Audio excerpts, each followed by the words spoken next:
Heavenly Father, we thank you so much for this morning, and we thank you so much for all the work and thousands of hours of counseling that has been done in order just to get us to this place right here.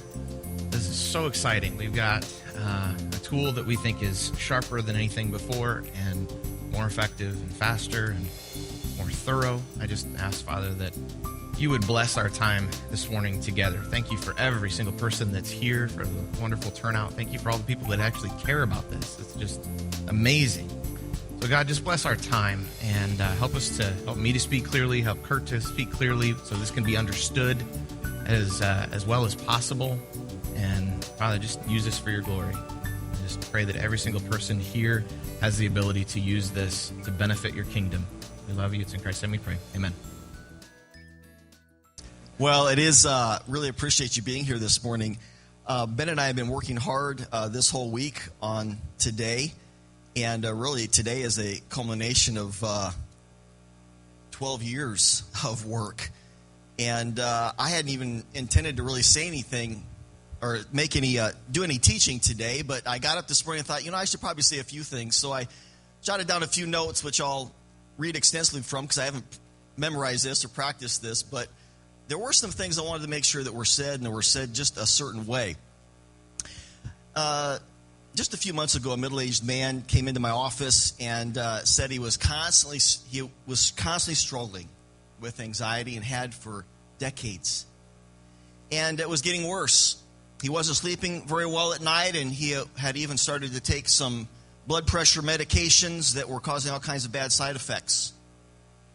And I'm not exaggerating when I say that in 15 minutes, I was able to completely and permanently set him free from that lifelong plague of anxiety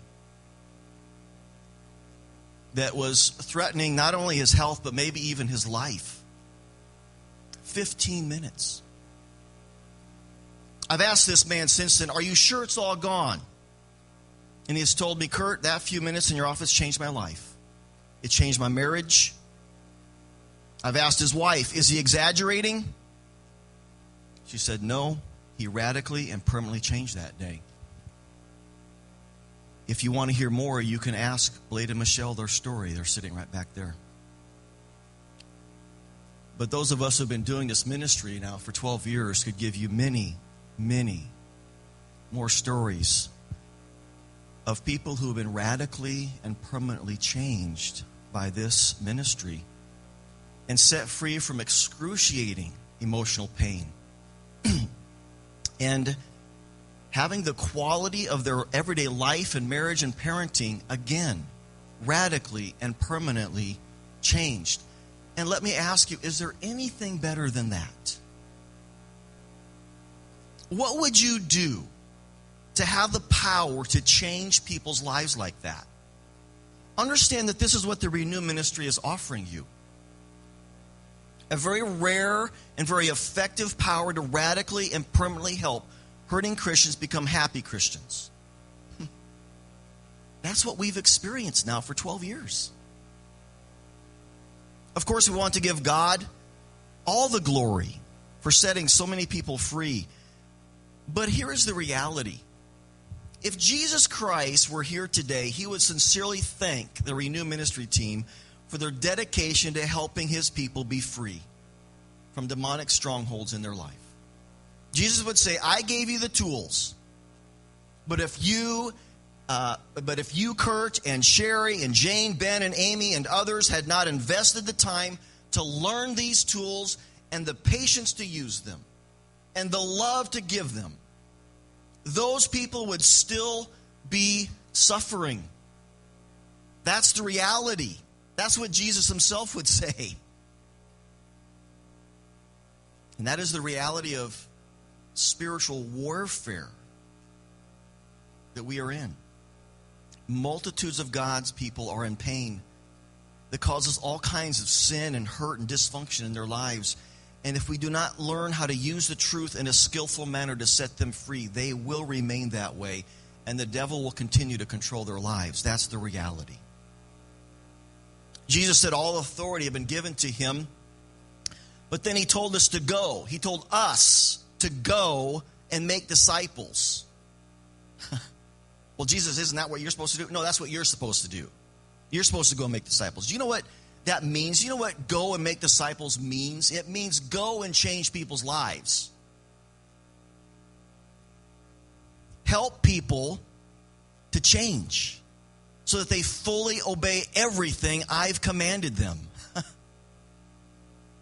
And in 30 years of ministry, after studying a variety of ways to change people's spiritual and emotional health, I have found nothing that even comes close to being as effective as the process we can teach you.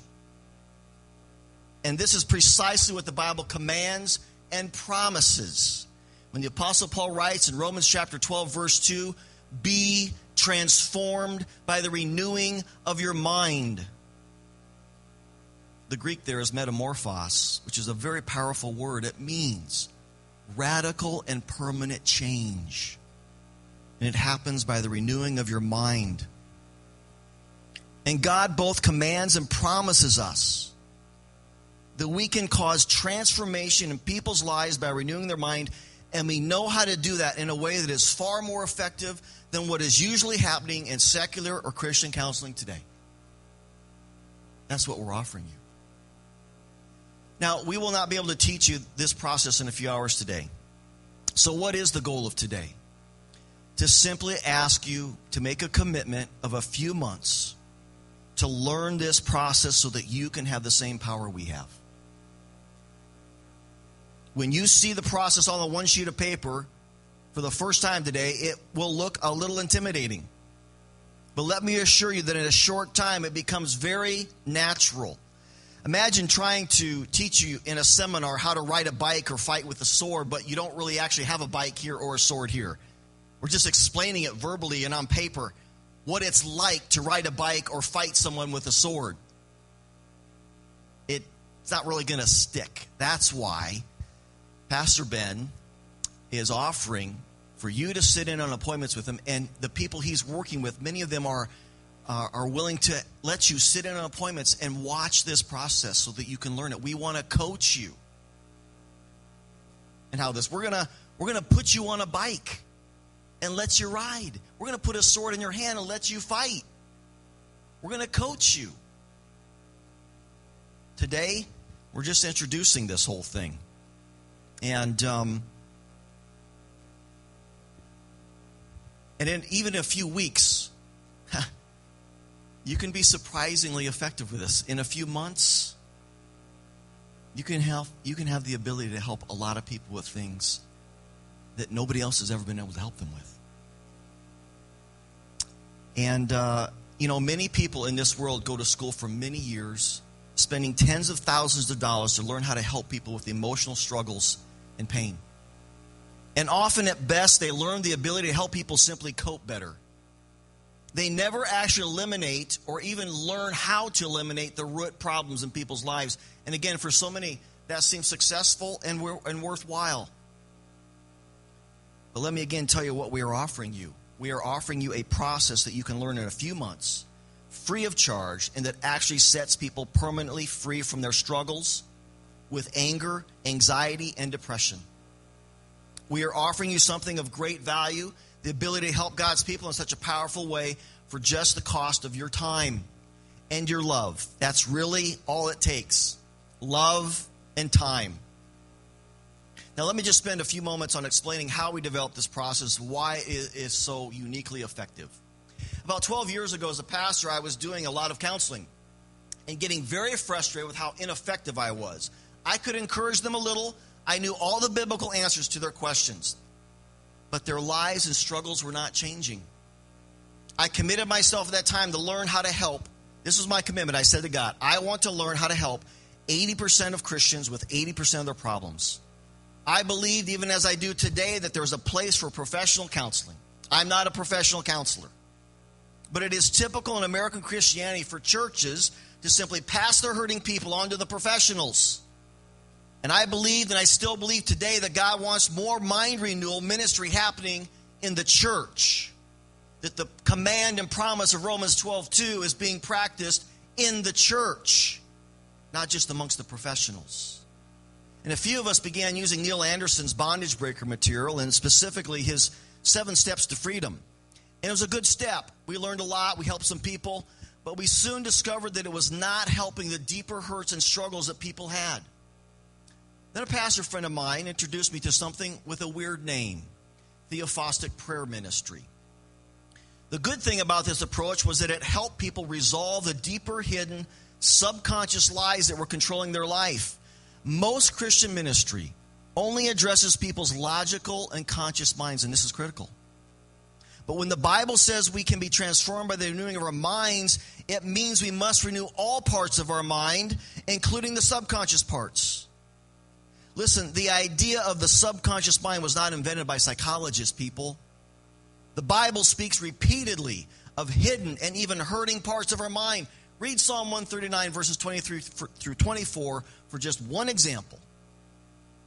So the good thing about Theophostic prayer medicine is that it taught us how to renew the hidden and hurting parts of people's minds. And this is why so much secular and even Christian counseling and ministry today is ineffective and really helping Christians to change. Because these ministries only target people's logical and conscious minds. They think that people need more truth. But the fact is that people already have the truth they need. They just need it in more places. That is a critical difference.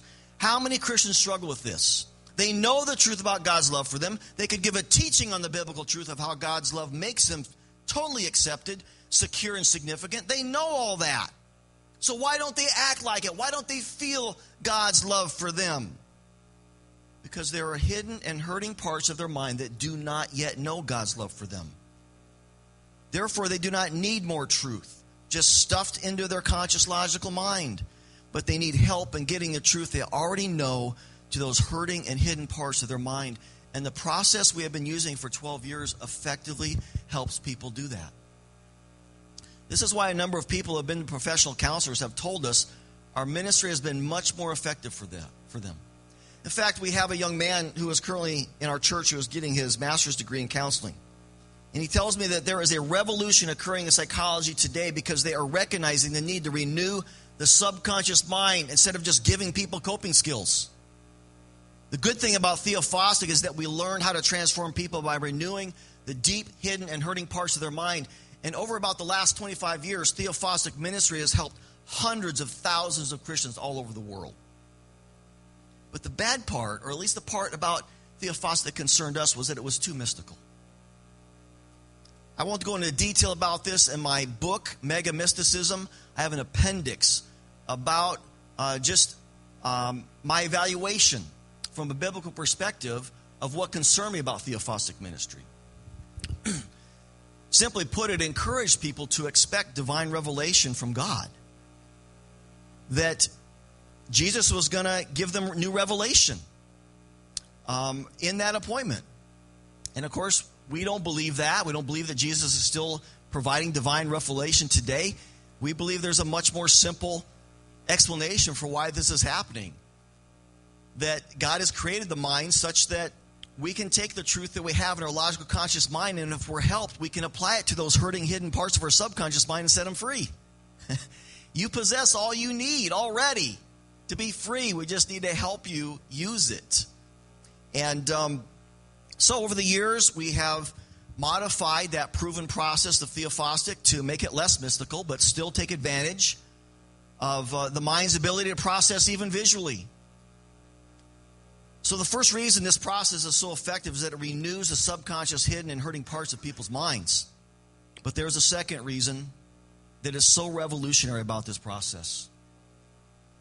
Because it's not counseling.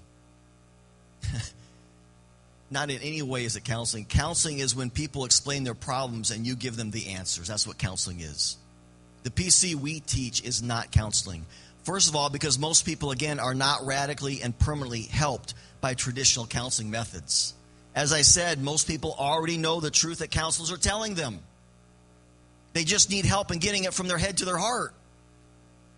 But the second reason PC is not counseling should excite you, because it means virtually anyone can have this power to help people radically and permanently change. To learn traditional counseling, you You have to spend years learning wisdom and theology to be able to answer people's questions and problems. But here is one of the most amazing things about PC. It's all questions. Your job as a facilitator is simply to ask a prescribed set of questions. Listen, I've been teaching the Bible for 30 years. I may be better than anyone you know at discerning root problems in people's lives and giving them the biblical answer. My level of gifting and knowledge and giving people truth is exceptional. But if you watched me in a typical PC session, you would simply see me asking questions in the entire session and not giving anyone any answers. I only ask the same questions over and over again. That's all I do. And that's what's exciting about this, because we can teach anybody those questions. And those questions have proven to be very powerful in helping people get the truth from their head to their heart. You might think that people are so different and complex that the same questions would not work on everybody, but they do. God created all humans the same in some ways. The biblical promise to be transformed by the renewing of your mind works for all people. That's how God created us. For all people, renewing your mind simply means replacing controlling lies with freeing truth. And for all people, their negative emotions such as anger, anxiety, and discouragement reveal the lies they are believing. The questions in PC are developed based on these universal principles. And I can assure you that in 12 years, we have experimented and proven which questions work the best. If you will simply learn how to use these questions skillfully, you will have the power to radically and permanently transform people's lives by the renewing of the hidden and hurting parts of their mind. Can I tell you how excited I am today? Some of us have been laboring in the battlefields of people's minds for years, and I feel like we're getting reinforcements today. The need is so great. The devil has done so much to imprint deep and controlling lies in the minds of God's people, and it is causing them so much pain. And it all blocks them from experiencing the love, joy, peace, and power of the Holy Spirit who lives in them. This is a tragedy, and we can do something about it. Jesus promised the truth will set people free, and we can teach you how to use that sword of the Spirit, which is the Word of God, to kick the devil out of people's lives. I've seen it happen hundreds of times. I have very rarely ever lost one of those battles. This really works. Understand, this ministry is serious. It is on the front lines of spiritual warfare in people's lives. Do not be surprised about the weird and scary things the devil might do to keep you from doing it. Not only to keep people who need help from coming can get help, but us learning and being able to minister this process. There will be a spiritual battle over this ministry. I have no doubts about that. I believe the devil is committed to stopping the multiplication of those who have the power to skillfully use the sword of this ministry. But Jesus also promised that if we would follow his command to go and change people's lives, that he would always be with us. He'll always be with us. And we've also seen that over and over again. This ministry is serious because it's spiritual warfare. But it is also perhaps the most glorious and exhilarating thing you will ever do. To come alongside hurting and struggling children of God and help them defeat the devil's schemes in their lives is an incredible privilege. After 12 years of winning so many of those battles, I think about the number of people who came into my office crying, defeated, afraid, and depressed, and they left smiling. There's just nothing better than that. What a privilege, and how exciting that we can give you the power to experience and accomplish the same thing. Finally, I want to thank God for Pastor Ben. When I first met him, he was one of those angry, depressed, aloof people who believed God had given up on him. We know now that there was so much potential and power and gifting inside of him. But it was all suppressed by the devil's schemes to control Ben with lies about God and himself. And it was a privilege to take Ben through the PC process. I had a front row seat to watch God radically and permanently transform his life. And that would have been enough. It's been enough for whoever I have helped to be free. That's always been more than enough. But now, over the last several years, God has made Pastor Ben a warrior too. He has joined me in this battle to set God's people free from demonic strongholds. And here is what thrills me the most. He's better at it than I am. He is more gifted, more skilled, more energized, more zealous, more dedicated to this ministry than me.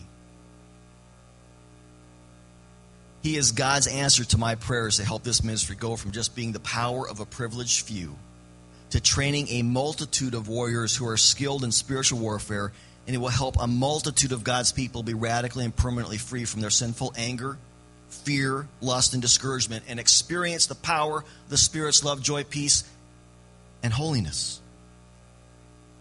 Listen to him carefully. Be willing to learn from him. I've learned from him. And he will give you a great gift, a great power, and together we will do great damage to the kingdom of darkness and advance the kingdom of light in the lives of the people we love.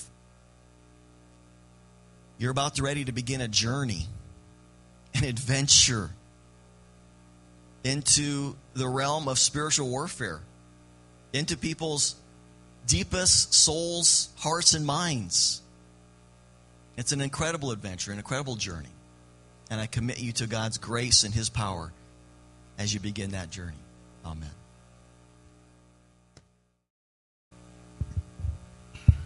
You know, one thing that's kind of cool is that, see how I just carried that across the stage? When I was doing PC with Kurt, I couldn't do that. My back was so far out. The amount of stress that just runs from your head down your spinal column and wipes you out, I'm telling you. Because as I went through PC, the more freedom I had, the better my back got. And here I am. I mean, anyway. That's a side note. Okay, so first step, I do want to thank you guys, in addition to Kurt, because I love you. I love you so much, and I am just I can't believe you guys are here. Frankly, what are you doing here? Why are you here? Obviously, you must love the Lord tremendously, and you trust us, you trust the pastors to help with this. So thank you so much for being here. It just means the world to me that you're even here.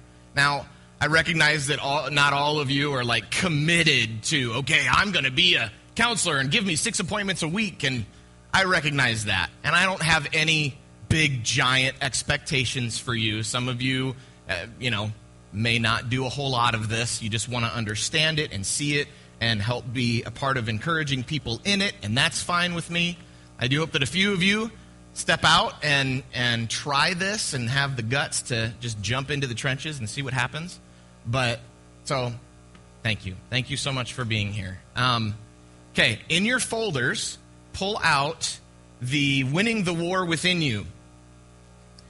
For many of you, this information, you're looking at this information, you're like, yeah, I've seen this before because you've been a part of the Renew ministry. You haven't seen these things before. Every single one of these documents in these folders is changed. Most of them have been changed significantly. So anyway, what I want you to do, you have the Winning the War Within You. It looks like this. I want you to fold it in half because I didn't. That's why you have to. Okay. So fold it in half. Winning the War Within You should be on the front. So it's a nice little booklet, okay? Fold it neatly. So I just want to, Kurt did a good job of explaining a lot of this, so I don't really need to go into a whole lot of it. I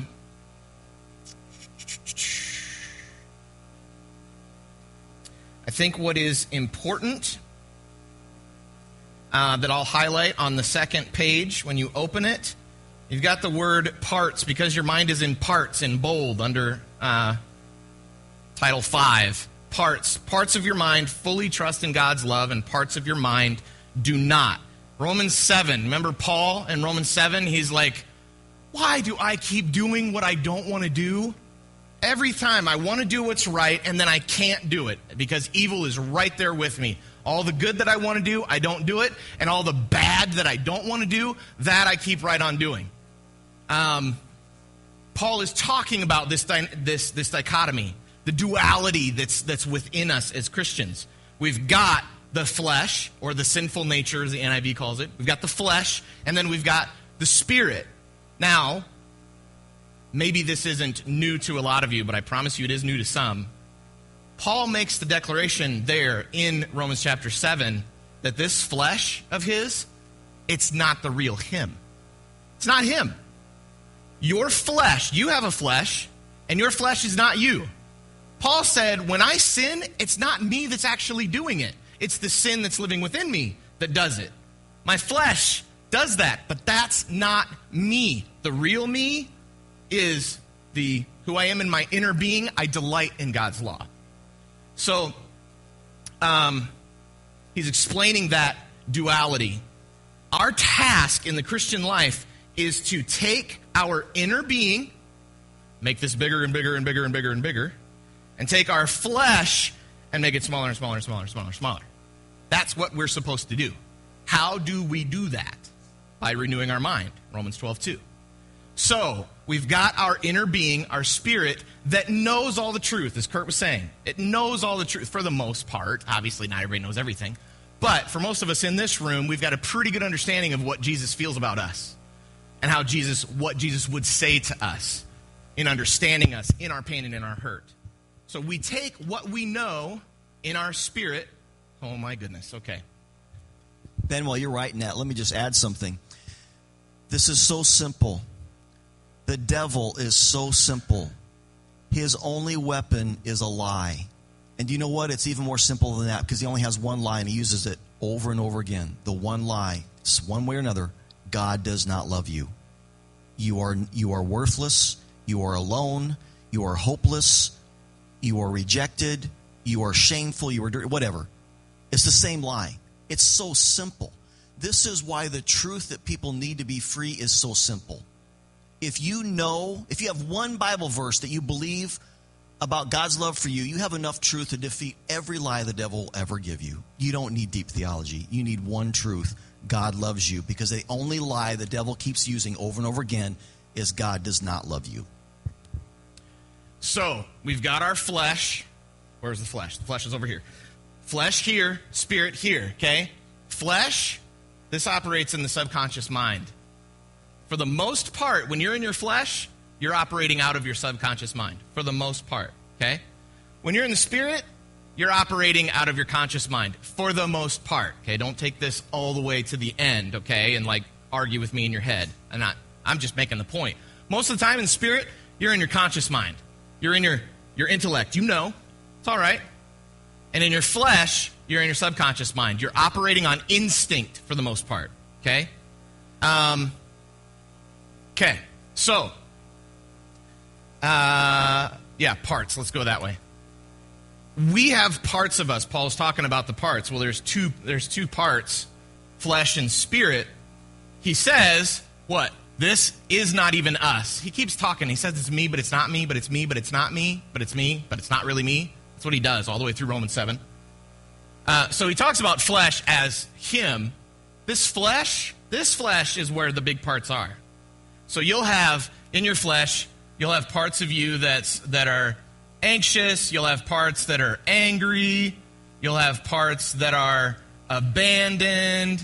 You'll have parts that, that's an NED. Okay. Then you'll have parts that are,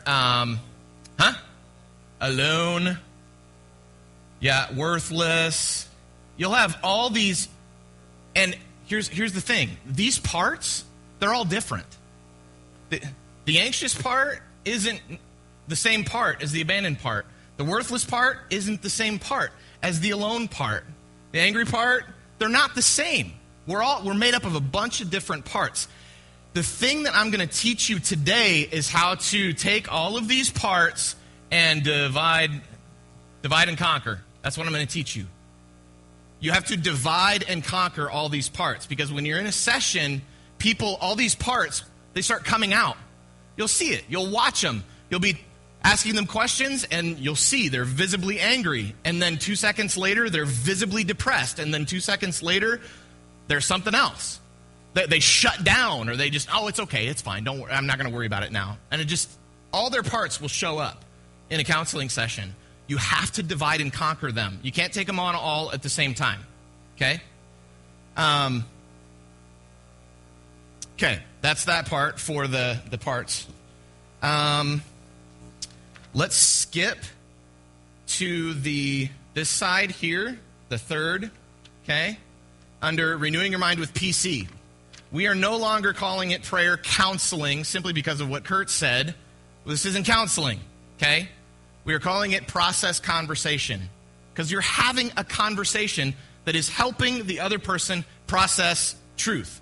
That's what we're doing. So we're calling it process conversation. I want everybody, because we've got a PC culture around here of prayer counseling. Well, you need to go do some counseling. We need to do counseling about that. We need to do counseling about that. We need to do counseling. Let's not do that anymore. Just because it's not healthy for us to think in those terms. Think in terms of conversation. We need to have a conversation about that. Okay? Just a culture shift we need to do. Because it is not counseling. We're just asking questions. We have two people that are involved in the session, the helper and the recipient. The helper is the person that asks all the questions. The recipient is just focused on their emotion. That's all they're focused on. Just focused on the emotion. If they're focused on anything else, bogs the process down. So the helper does the work of thinking through and helping, see these different parts and help divide and conquer. The recipient is the one that they're just supposed to feel. That's it. They're not supposed to go, oh no, I feel alone, and I feel worthless, and I feel abandoned, and I feel... Nope. They're just supposed to feel, not think about everything else. Just feel. That's the recipient's job. So if you're here and you're thinking, man, I'd love to do this, I'd love to receive this, I'd like to be a recipient, that's a big tip for you. So in this, let's just go through these points here on the receiving end. I want everybody to use this sheet, this little pamphlet, brochure, whatever you call it. I want everybody to use this in their sessions. So anytime you are starting with someone new, you need to walk through this with them, okay? Doesn't mean you got to take an hour, but take 5 minutes and walk through this to help orient them to the process, to help orient them about what they're supposed to be doing, okay? Because a lot of times, I'll tell you, what is it? Yeah, the second bullet there, don't overthink or analyze. Holy buckets, does this happen in almost every session, even with people that know better, okay? It is so common. The thing that bogs it down so much is that the helper is trying to, the recipient is trying to do the helper's job. So the helper's job is to do all the work of this, of divide and conquer. The recipient is just supposed to feel, but instead of just focusing on their emotions, they're thinking about, well, what's he going to ask me next? When he asks me that, then I'm going to answer this. Well, no, that might not lead the right way, so now maybe I'll answer it this way because then I think it might be down here. And they're just totally overanalyzing everything, and they're not focused on the feeling. So bullet point number 1, relax. As a recipient, relax. Don't overthink. Don't overanalyze this thing. You don't have to perform. You don't have to do a good job. One thing that most recipients feel an obligation to make the session go well. Like, oh man, I don't want Ben to be discouraged if we don't just knock this sucker out of the park today. He's going to feel discouraged. So I gotta really grind out my emotions, and it just bogs everything down. Relax. Okay. Okay, bullet point number 3. If you're feeling any kind of resistance to the process, you need to state it.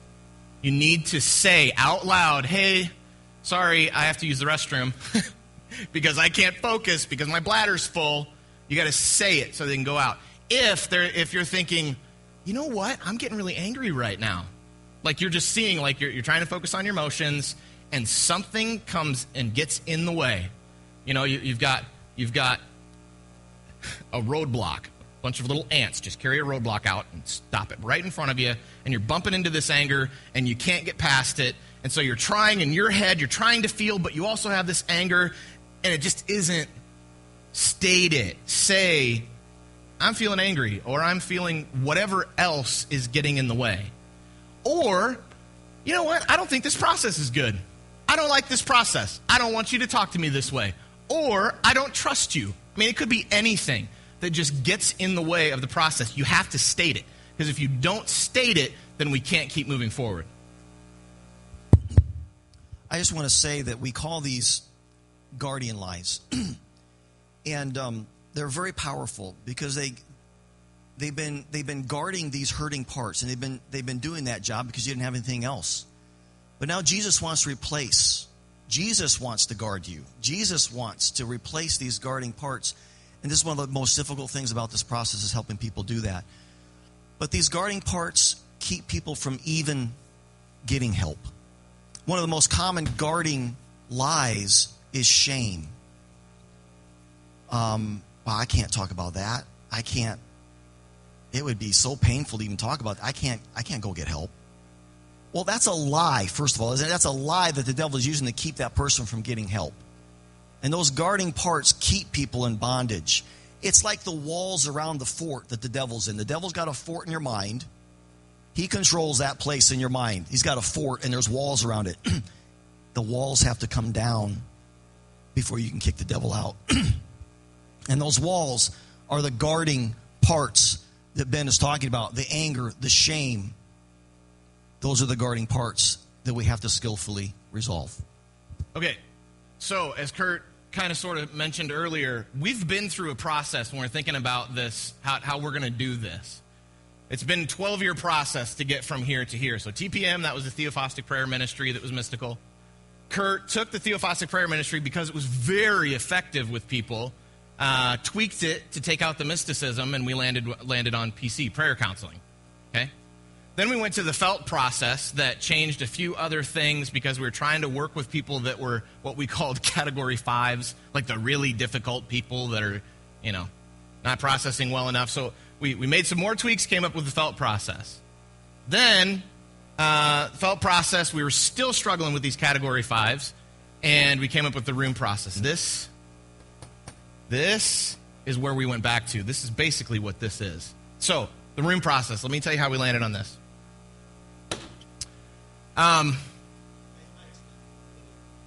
Thanks, that's what I was doing. So, the room process. So, first, Matt Huther comes to me. Matt has been counseling and doing PC with me and Kurt for a long time, and his brain is so incredibly complex. He's very intelligent. The dude's like a genius, and he's very good at helping Kurt and I see this process and dissect what makes it effective. So, Matt, as we're going through this and we're trying to come up with, okay, the felt process isn't working with the category 5s, Matt says, hey, there's this secular version of counseling. It's called Family Systems. You should just check into it. So I read the book on family systems, and in Family Systems, so good. Family Systems, it says there are 3 characters in each session. You've got victim, accuser, and protectors. Okay? So in Family Systems, victim, this is going to be your identity lie. This is going to be the very bottom, like where you feel alone. That's the victim in the story, so to speak. Okay? They feel alone. They feel worthless. Poor guy. Victim. Accuser is the lie, obviously. What happened to the victim to make them a victim? The accuser said something to them. The accuser did something to them to make them a victim. And then the third one is protectors. The protectors are guardian lies. Protectors are, well, when I'm starting to feel hurt, I'm going to get angry. When I'm starting to feel hurt, I'm going to shut down. When I'm starting to feel hurt, I'm going to say everything's fine. I'm going to ignore it. That's it. I want to just briefly explain how this might happen in real life. Go for it. Okay. So I was meeting with, I'll give you his name. He won't mind me giving you his name. Mark Moyer, who's executive director of Youth for Christ. Mark had been in ministry. He'd gotten out of ministry. He was blown out of ministry, depressed, struggling greatly. I met with him. This was many years ago. And here's what had happened with Mark. When he was very, very young, his dad told him, "You're never going to amount to anything." And he had totally forgotten about that statement. But in our sessions, again, with the questions we use, boom, he went right there. Whoa! That's been affecting me my entire life. No wonder I never feel like I'm doing enough. No matter how much I do, I never feel like I'm doing enough. And that one incident as a young boy imprinted his mind with the lie, you're never going to be good enough. And because when we're young, Dad's God. And that imprinted him with a lie. And because it's painful, okay, it's painful to believe I'm never going to be good enough. That's really painful. So what do? You stuff it in your subconscious as far as you possibly can and try to forget about it. But then when something else happens in your life, or something else, a circumstance or a person suggests you're not good and you're never going to be good enough, that subconscious hurting part right there just rears its ugly head up into your conscious mind, and now it's just like you're going back to when you were 5 years old and Dad's telling you you'll never be good enough. It just feels that way. It all comes back. And so that's how a victim is produced, through those types of painful experiences, and that's how those lies get imprinted in our minds, and that's how the protectors form. We just can't live that way every day thinking we're never going to be good enough. We have to push that stuff down. We have to have guarding parts to help us cope with that big fat lie. But again, in this process, Jesus wants to replace those guarding parts with his freeing truth. It's good when you jump in, because then it gives me an opportunity to write stuff. Okay, so in this story, the accuser was his dad. The accuser was his dad, where his dad had said, "You'll never be good enough," which makes him the victim. The protectors are the guardian lies. They're the ones that jump out and try to protect the victim. That's the point of the protector, is to protect the victim. So, protector, these are, what are they? Very good. So, these are the guardian lies that protect the victim. So, in family systems, what they do, the things that were wrong with family systems. This was fantastic for me to see it in this language and how they used it, because they'd place these characters in rooms. Just in your mind's eye, you're going to put this in a room. How does this person feel? How does this part of you feel? Well, the victim feels alone. You arrive at that. Then all of a sudden they feel this, oh man, I've got this anger. Okay, well, let's take this anger, and we're going to put that in a room. What does that anger look like? Well, it looks like a big old bear or whatever. And so you're creating in your mind these different rooms where the characters are placed, okay? That was revolutionary to us. So what's wrong with family systems is missing the most important character. Hello. So it's missing that, which is why, it doesn't work.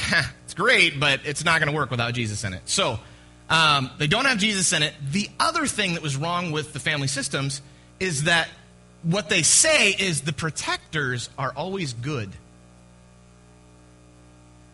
The protectors are there to protect you, and so you just need to inform your protector and keep it there. No.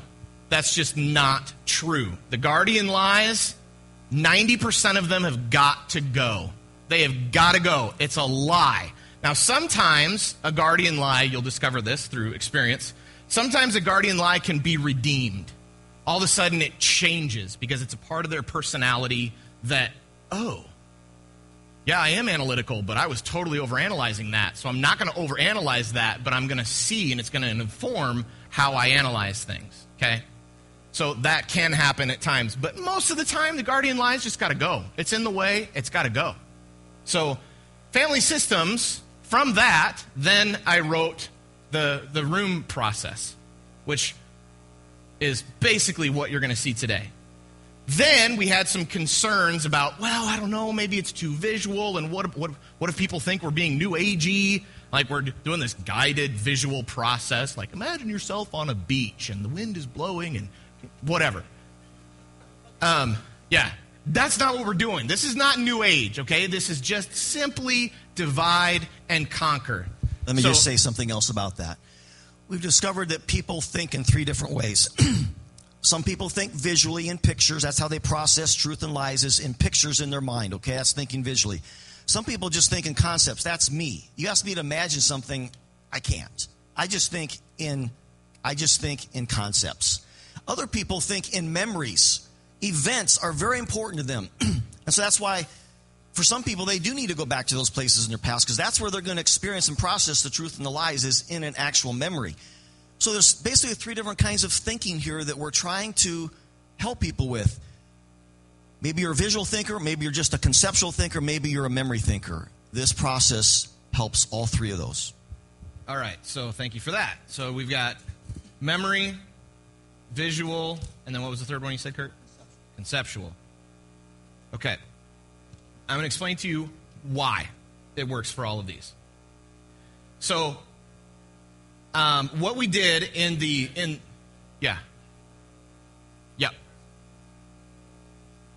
Guardian Lies, take on your laminated sheet, right here is where you're going to find a wonderful list of Guardian Lies.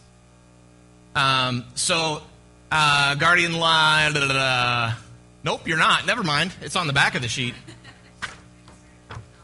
Green section. It's not going to go to that, is it? Yep, top. Okay. Green section, the very first green box. Not willing to engage, not willing to trust, overanalyzing, fear, shame, wanting to flee, wanting to run away, doubt, skepticism. Jesus just needs to give me the answer. Racing thoughts, anger, I don't know, not feeling anymore, not feeling, period, sudden onset of fatigue. Those are the results of guarding lies. Those are the symptoms of guarding lies. And essentially the basic guarding lie is you can't let anybody in here. Right. It's going to be too painful to let anybody in here. And that's what's going on inside the person's head, and the things that have been listed are the symptoms of that going on. Yeah. Excellent question, Scott. Thank you. Okay. So, one, I want to talk about memory, because this was as we did the room process, what we discovered, because all I was doing, I was just working with the Category 5 people. That's all I was doing. These Category 5 people, we've been working with them for a long time. We've been to all of their hurting places. But there is not a memory that's going to surprise us, you know. So, same thing just keeps coming up over and over and over again. What we discovered was just finding the hurting part, rather than going to the root memory, finding the hurting part, we were able to process it, and they were able to receive the truth from Jesus without even going to the memory. However, that was with the Category 5s that we've been working with forever. So, what we've got in our process is the importance of memory. When you're dealing with somebody new, you must use the memory, and we'll go through that. I'll teach you that part of it. But going back to the memory that, like Kurt was talking about with, oh my gosh, my dad said I was never going to be worth anything. My dad said I wasn't going to be any good, or whatever. We got to go to that memory and feel that pain in that spot. So this is part of our process. Visual.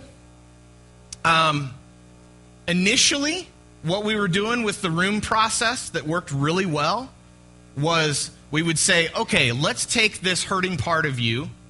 Let's take this part of you that feels abandoned, and we're going to put that in a room by itself. We're going to shut the door, and in the door, there's a window. Now, as that hurting part of you is in there, if you could give that hurting part a physical identity, what does that look like in your mind's eye? So people are thinking, okay, if I'm abandoned, well, gee, that looks like me at the age of 6 with ragged clothes on, and that's what they're seeing in their head. And so, visual. They're automatically producing these. Yeah, sometimes a lot of counselees, they're very visual, wicked visual. You got dragons coming in, you've got soldiers coming in, you've got all kinds of crazy stuff happening. we're not shocked anymore, but holy cow, there's some funny stories. But anyway. Let me just mention, this is not like divine revelation or anything that's happening. It's just how they process. They think in pictures, very vivid pictures. And especially because some of these things are very emotional, the pictures are very vivid. Yep. Another thing, too, is in the memory. The memory can be incredibly vivid. Incredibly vivid. I remember going through PC with Kurt.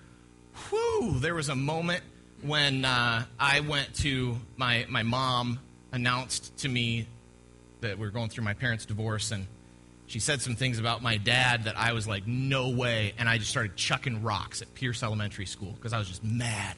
Oh, my goodness, when we were doing PC and that memory came back in, vivid. I mean, I was in that. It was almost like I was hypnotic state. It was just crazy. So anyway, the visual is there. Now, conceptual, okay?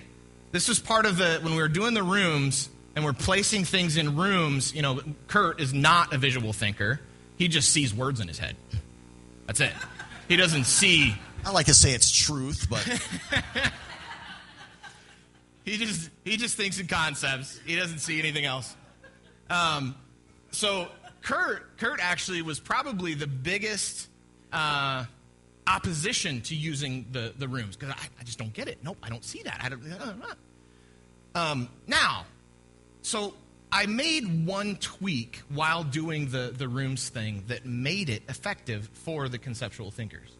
Just by, what I do is I still say, okay, let's place this in your mind's eye in a room and close the door.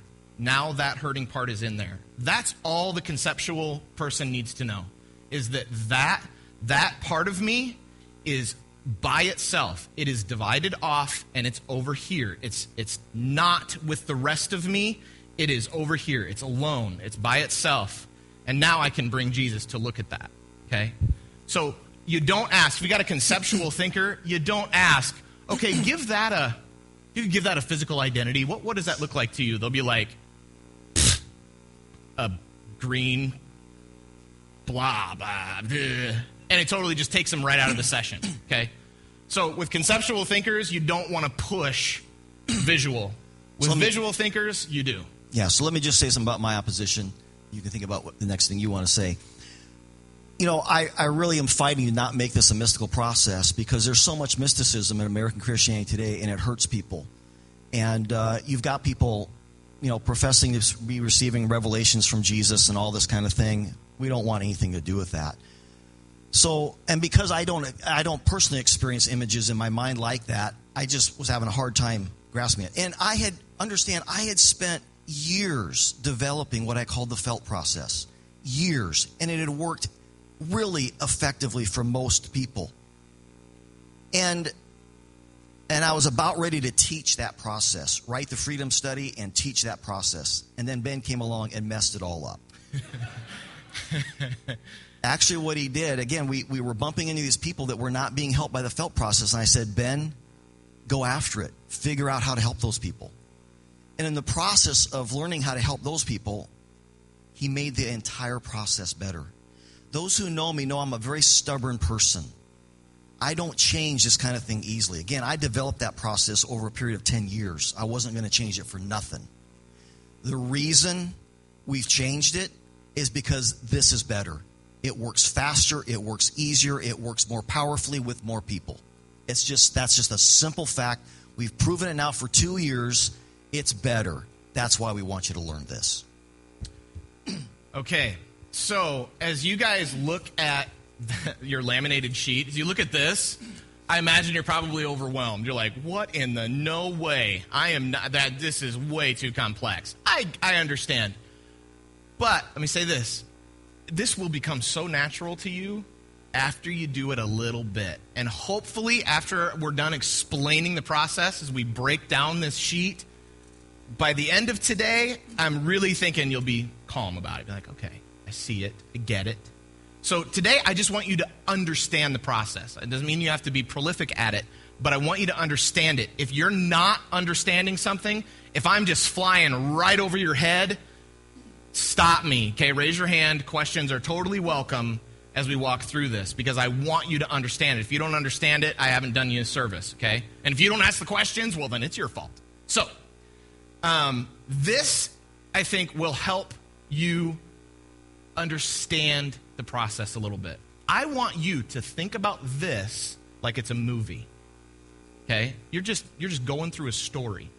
A story, a character, a movie, a book, whatever, okay? So I want you to think about this whole sheet. You are walking a person through a movie. A movie is playing in their head. You have no idea what characters are going to be involved in this movie. You have no idea what is going to happen. You don't know how it's going to end. You hope it's going to have a happy ending, but so I want you to think about it in a movie. In this movie, this is very similar to the family systems, except this works. In the movie, you are going to have the victim, and this victim is what? Bottom lie, identity lie. Okay, this is how they feel when Mark Moyer says, "My dad said I'll never be good enough. I'm never going to be good enough." That's the victim. That's one character that you're going to have in this process. Okay? This is going to be your main character.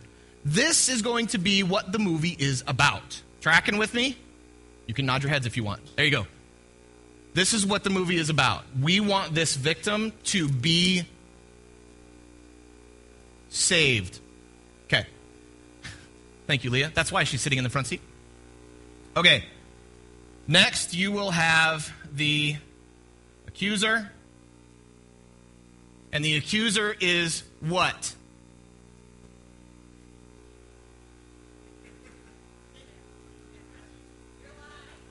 The lie. Yes, this is the big giant lie. This is the what made the victim. Yep. Third character is going to be the guardian lies. And these guys have their armor on, and they are looking to protect who? The victim. Okay.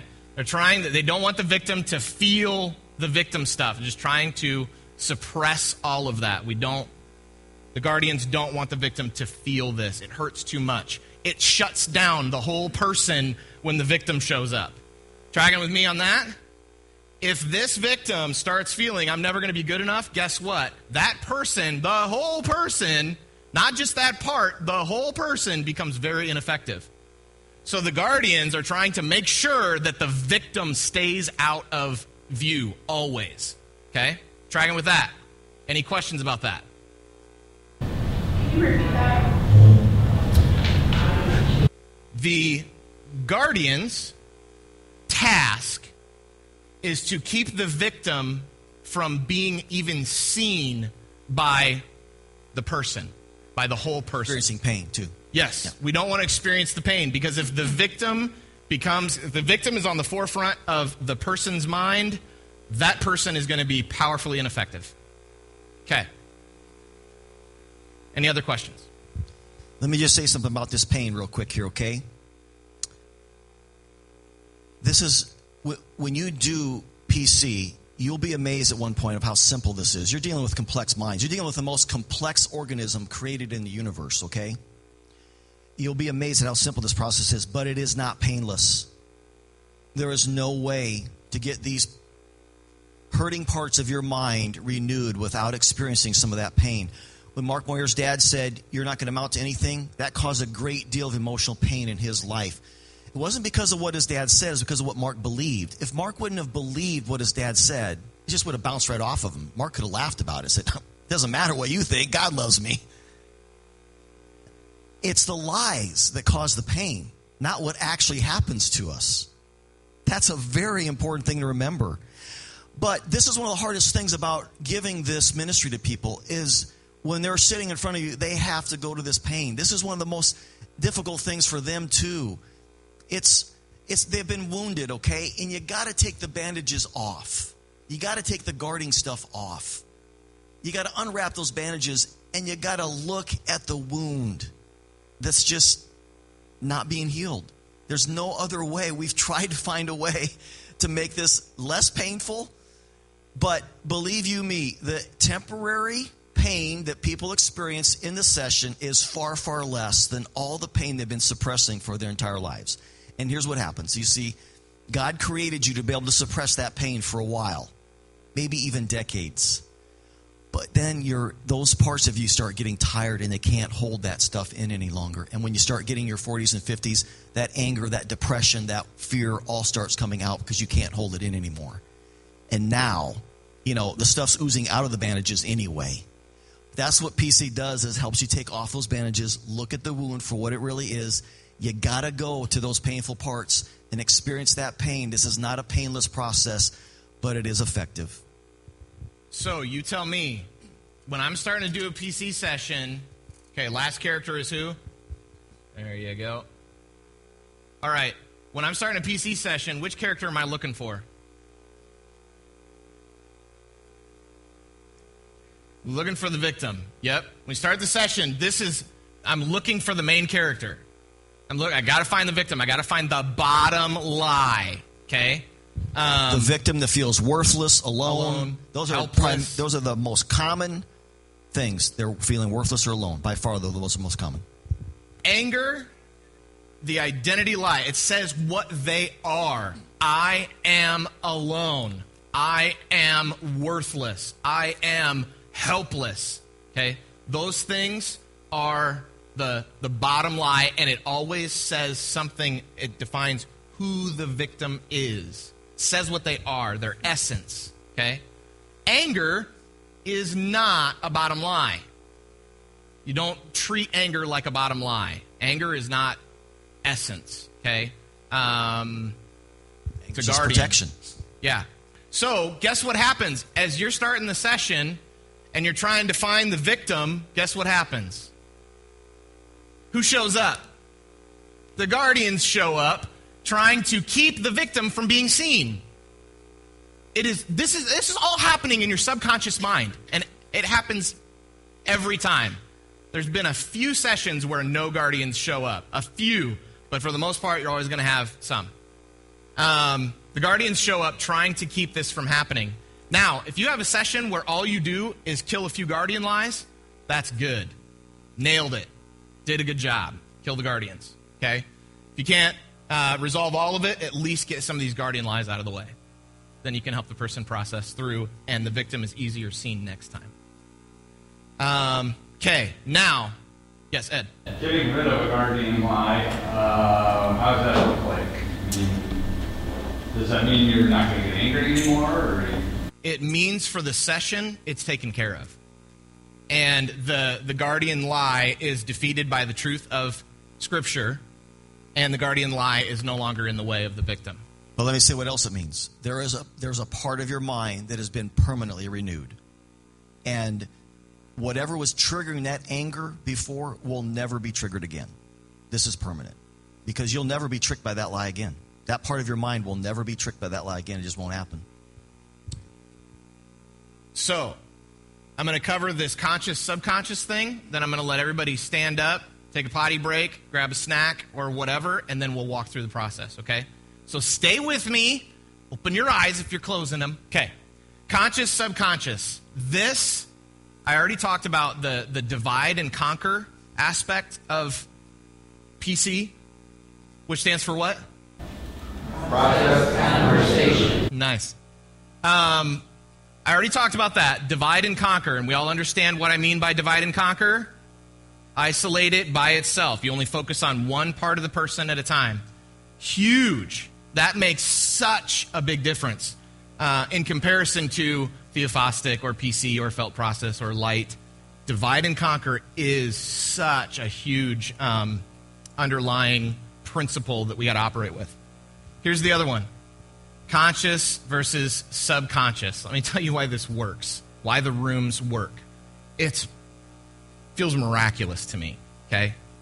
But here's what'll happen is you'll have a person who feels, we'll make this easy, alone. You put them in the room, and that's a window. Okay. Jesus comes to look through the window. Now, what happens here this person who's alone, inside this room, is that conscious or subconscious? Subconscious. That is your subconscious mind. Guess what's outside the room? Conscious mind. I don't know why. It's just miraculous. It just does it this way. It's so much more vividly than when we try not to isolate it. Okay? So, subconscious is in the room. Outside the room is the conscious mind. This is what's so good about putting the hurting part in a room and you shut the door. It allows the person to say, okay, that part of me isn't it's isolated, it's safe, it's not dangerous. We've put the victim here. We've put the victim in here so the victim's less of a threat. Everybody tracking with that? Okay? So this allows the rest of them to feel safe to think consciously outside of the room. And so what will happen is we ask the question, if we could bring Jesus to the window, so we bring Jesus to the window, and as he looks in at this part of you feeling this way, again, this part is safe, it's isolated in the room. For the most part, the counselee is kind of third party watching this happen. Jesus, as Jesus sees this part of you that feels alone, how does Jesus feel? This allows the person to use their conscious mind to tell how Jesus feels. That's why this works. You get the truth. You get the Jesus of Scripture way more often doing this than if you don't room it. This is how you get the truth from your head to your heart. This is how you get the truth that you already know about God's love in your conscious mind to these hurting and hidden parts in your subconscious mind. Yeah. So Jesus is the conscious Jesus. This Jesus doesn't have lies. We'll talk about it if it does show up. I'll show you how to walk through that. But you've got the Jesus as the conscious Jesus. This Jesus is the right one. I'm telling you, in this step, when people, sometimes this is where they break. When they realize, because this part of them that feels alone, that does not understand that Jesus loves them. They don't get it, that part of them. And then when all of a sudden, the conscious mind is coming close to the subconscious, all of a sudden, there's a click, and they just break. It is beautiful. It is wonderful to see that happen. It is just amazing. Just recognizing, oh my gosh, he's compassionate for me. Now, let me just tell you what's happening at that point in time. The devil is crying. I'm telling you. He has held that property in their mind for years and been able to control them through it. And now he's lost that fortress there. And he is crying and he's afraid because we know how to do this. Okay. So, subconscious, conscious. All right. Then the next step in this, and we'll go over this as well, but the next step in this is this person feels alone in the room, and the next step is to bring Jesus into the room. Okay? So now, what we've done is we have taken the conscious Jesus, the one that is true, and we've brought him literally into the subconscious. That's the goal. And that's what typically happens, is the truth, the conscious Jesus literally comes into the subconscious. And then we ask, how does this part of you feel about Jesus? So now we're literally asking, how does the subconscious part of you feel about Jesus? Guardian lies can show up, other things can happen, but oh my goodness, when they get it, when they just go, oh my gosh, I just want him to hold me, please. And then you just let him interact in the room. Okay, how would Jesus and you interact? And you just let it happen. You give them time, they bawl their eyes out, they get healing, and it's just absolutely amazing. So I want you to keep in mind, these things are really big. If you understand divide and conquer, you understand this is a movie, we've got these characters, and being aware of the characters, and you're aware of what's going on, conscious and subconscious, then this thing becomes really easy. It becomes very intuitive. We don't like that word so much, but it does become very intuitive. It becomes very, not that you need to change it every time, but it becomes natural. That's a better word. It becomes natural in the sense that after you do this for a few months, and again, I'm not saying a few days or a few weeks, there's something to learn here. It's just not years, okay? But after you use this process for a while, whatever the person says or does, you know the next question to ask. And it's always a question. Again, this is not counseling, traditional counseling. You're asking them a question, always, every time. And you get to the point where no matter how they respond or what they're doing, what they're feeling, you know the next question to ask them. That's when it gets natural. And it'll happen.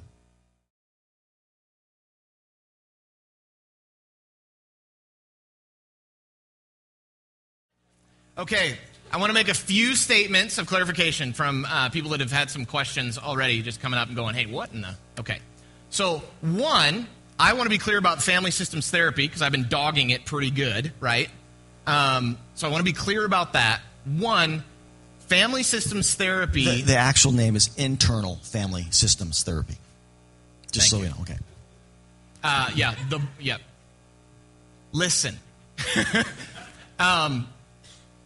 I want to show you what I pulled out of family systems therapy. What I pulled out of family systems therapy was rooms, divide and conquer. That's what I pulled out of it, okay?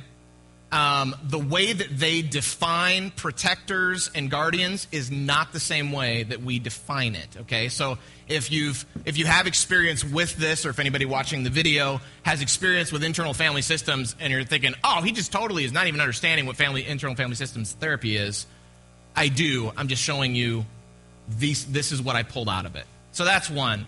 Two, remember when I said that so we've got the conscious mind and the subconscious mind, and for the most part, the subconscious is flesh.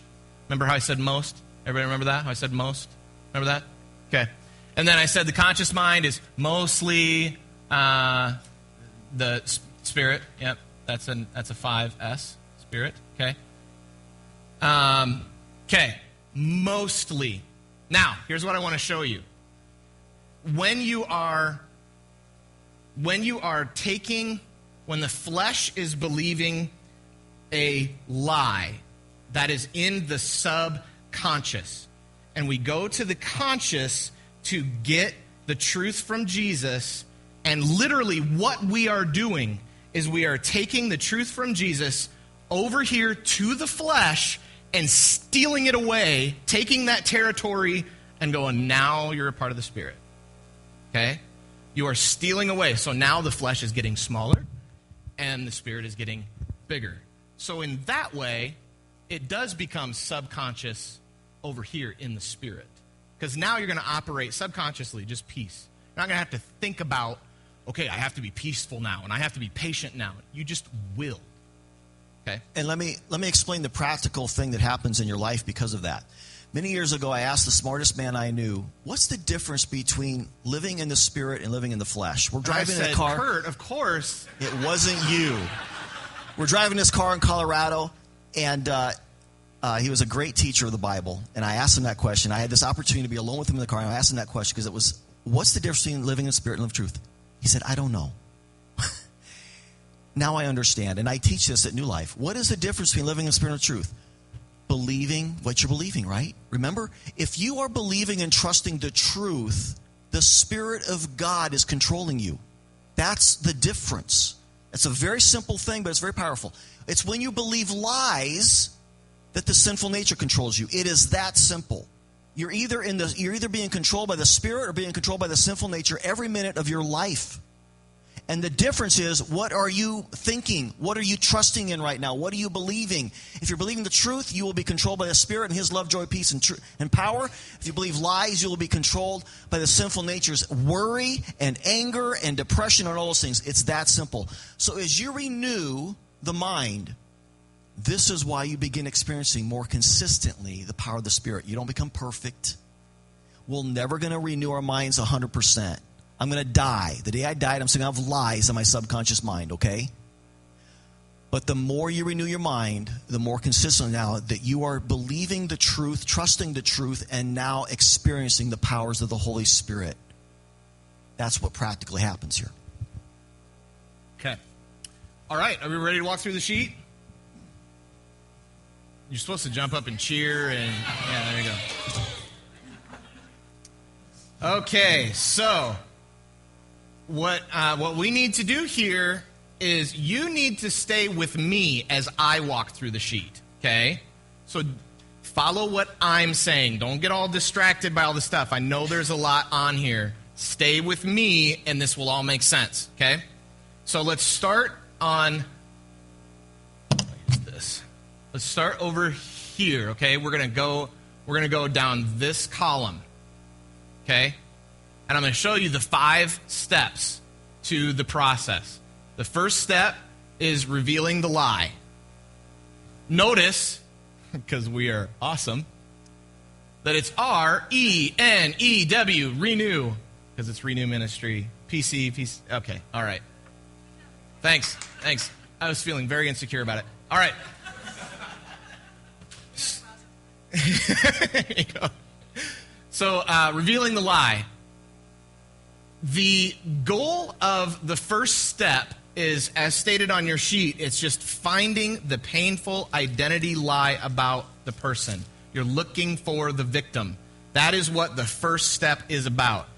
You should find the victim in the first step, or the first block, that color, the red color, okay? The next one down, exposing the heart of God.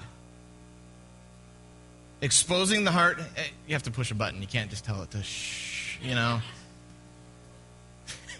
She's new to the smartphones. Okay, I'm teasing. I love you, Terry. Okay, exposing the heart of God. The purpose for this step is either experiencing the goodness of God or uncovering the truth about Him. Experiencing the goodness of God or uncovering a lie about Him. Yes. That would be. Okay, so this is the step, exposing the heart of God. This is the step I was talking about when we go get Jesus. We've put the victim in the room, and now we're going to get Jesus. When we go get Jesus, we're in the exposing the heart of God step. So once we've done the first step, whoa, that is awesome. Ray. So once we've done the first step and we've found the victim, now we can bring Jesus. So you can see question 7, next to exposing the heart of God. You can see that's the step. Okay, let's take this part of you and in your mind's eye, place it in a room. This room has the door shut, and in the door is a window. If we brought Jesus to the window to see you feeling this way, how would He feel towards this part of you? This is going to do one of two things. Either they're going to break right then and there because they realize for the first time in that place that God is good. Or it's going to expose the subconscious God lie of, so the Jesus that will show up, well, He just wants to destroy me. Okay, that is a God lie. So we've uncovered a lie about Him. That is what exposing the heart of God step is for. That's the purpose of that step. Joe. It may sound like it's like what you have done on the scale, but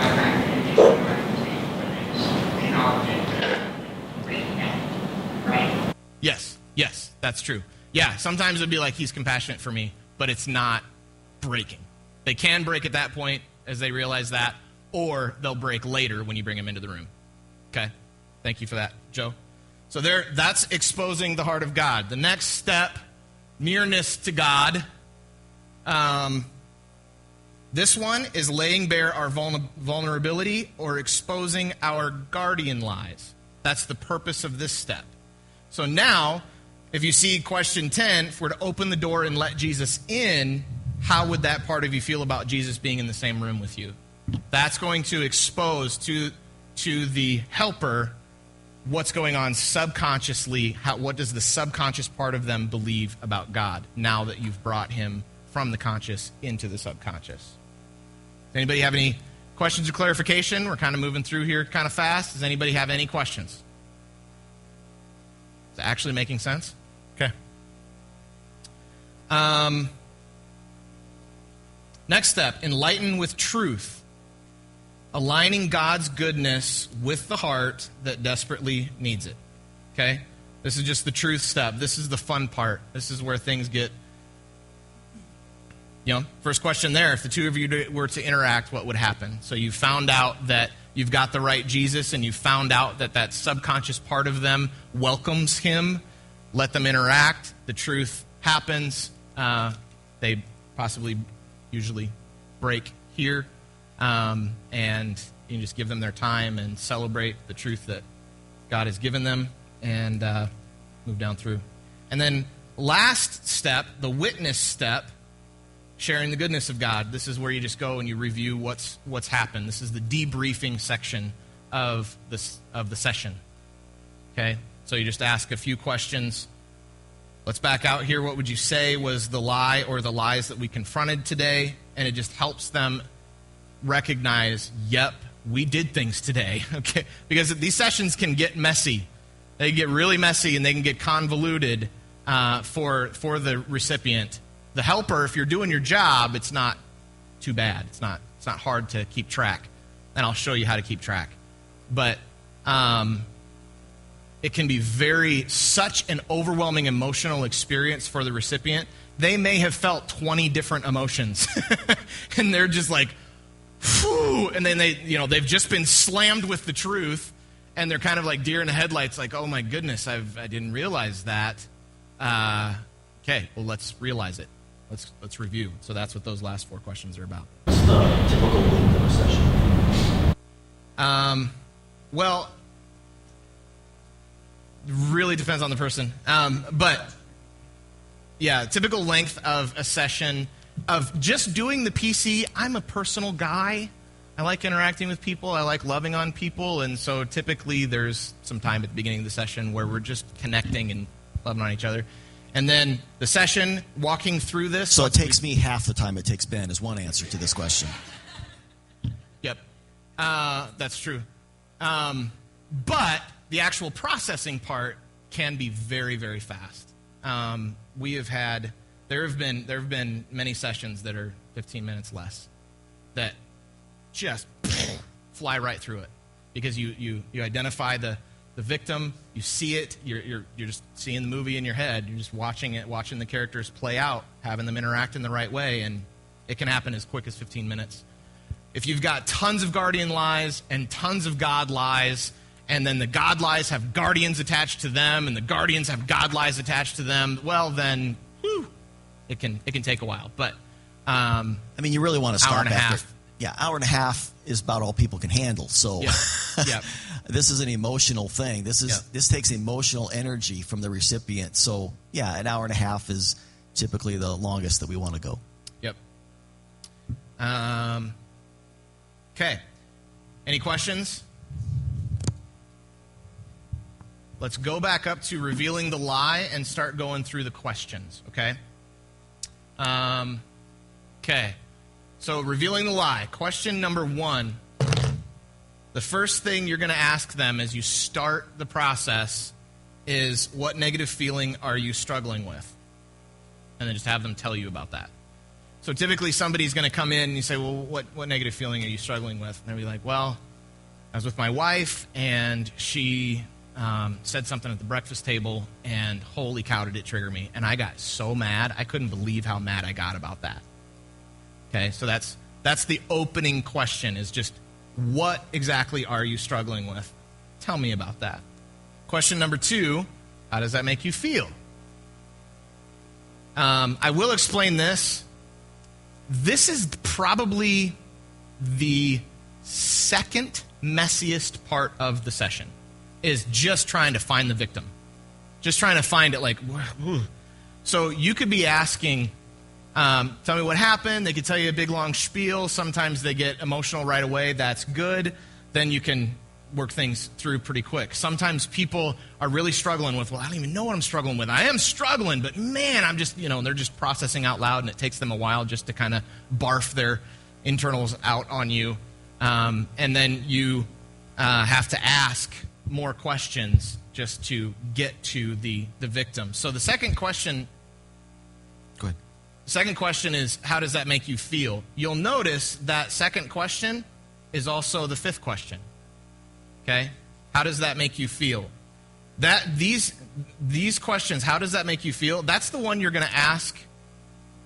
Probably 90% of the time you ask a question, that's what you're going to be asking. The rest of them happen every once in a while. You'll ask a different question, then how does that make you feel? Or why do you feel that way, which is question number 6.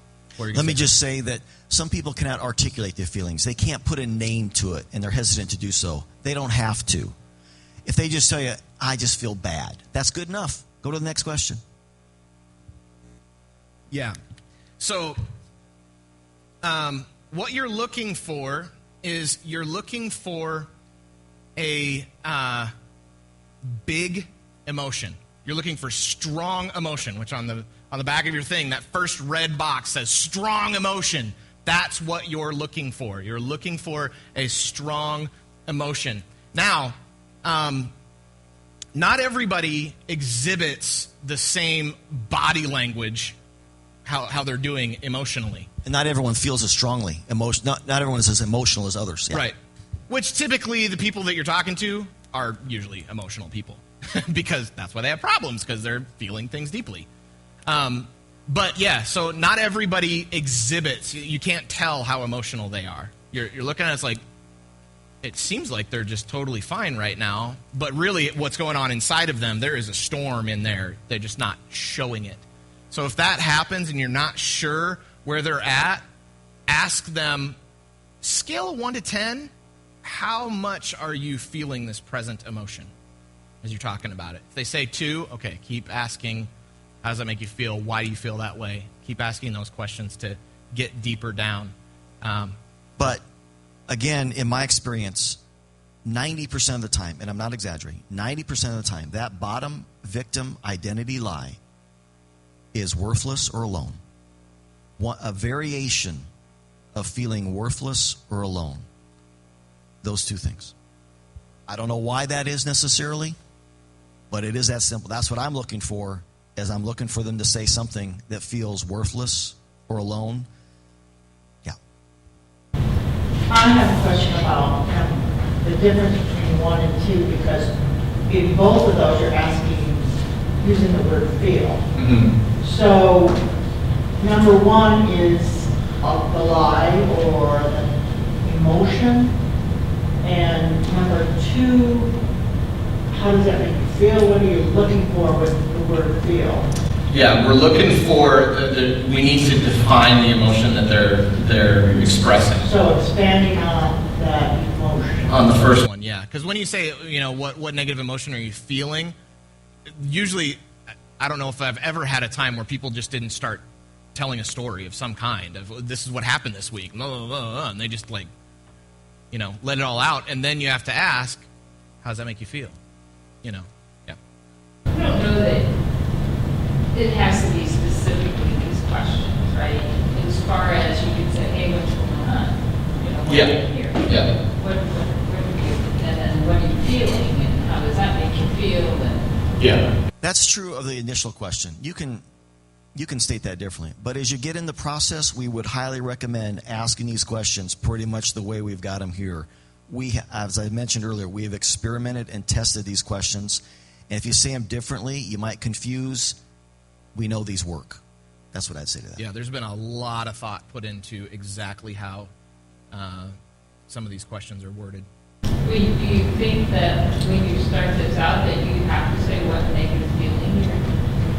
Because I know somebody that's going to say, Well, why else are they coming to you? I mean, why are they coming to you for help? Right. They're feeling something negative, and that's a very good question. That's really what you're after. I mean, you can dress it up differently, but that's the essence of what you got to start with is what negative feeling are you struggling with? That is what they need to. If they can't do that, you can't move on. That has to be accomplished. So, again, you can dress that question up any way you want, but that is the essence of what you're trying to accomplish. What negative feeling are you struggling with? We need you to identify something so that we can start focusing on it and getting it resolved. Let me give you an example of what it looks like. This will help. So here was my session with Kurt. One of my sessions, I had like 3 years worth of them. But one that was particularly strong. He asked me what I was struggling with, and I was like, man.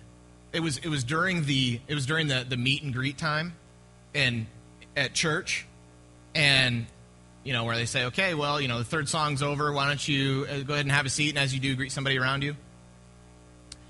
And I remember the gal that was sitting in front of me. She turned around and said, "Hey Ben, how are you?" And I panicked. I knew that this woman didn't have any ill against me. She didn't know any secrets about my life. She didn't, nothing. But oh my goodness, I panicked. I just froze. What in the world is happening there? Why in the world did I do that? I had no clue why it happened, okay? So I come into Kurt's office and I expressed, this is what happened. And he says, how does that make you feel? And I was like, completely embarrassed. And he said, okay. And he asked question 3. As you focus on that feeling. So he looked for something really strong. Was really strong. I was so embarrassed. He asked, as you focus on that feeling, what comes to mind? Okay? What memory pops into your head as you think about that? And my mind immediately went back to when I was 18 years old. So I was a youth leader when I was in the youth group. It was with a huge church in town. And so the youth group was like 100 kids, and I was like there was the senior pastor, and then there was me as a senior in high school. I was basically like the leader student of the youth group. Everybody expected me to go off into ministry. I told everybody I was going to go off into ministry. I told everybody I'm going to go to Moody Bible Institute, or I'm going to go to Dallas Theological Seminary. I'm going to do whatever. I'm going into ministry. And then what did I do? I didn't go into ministry. I graduated high school. I started smoking, started riding motorcycles, and just walked away from God.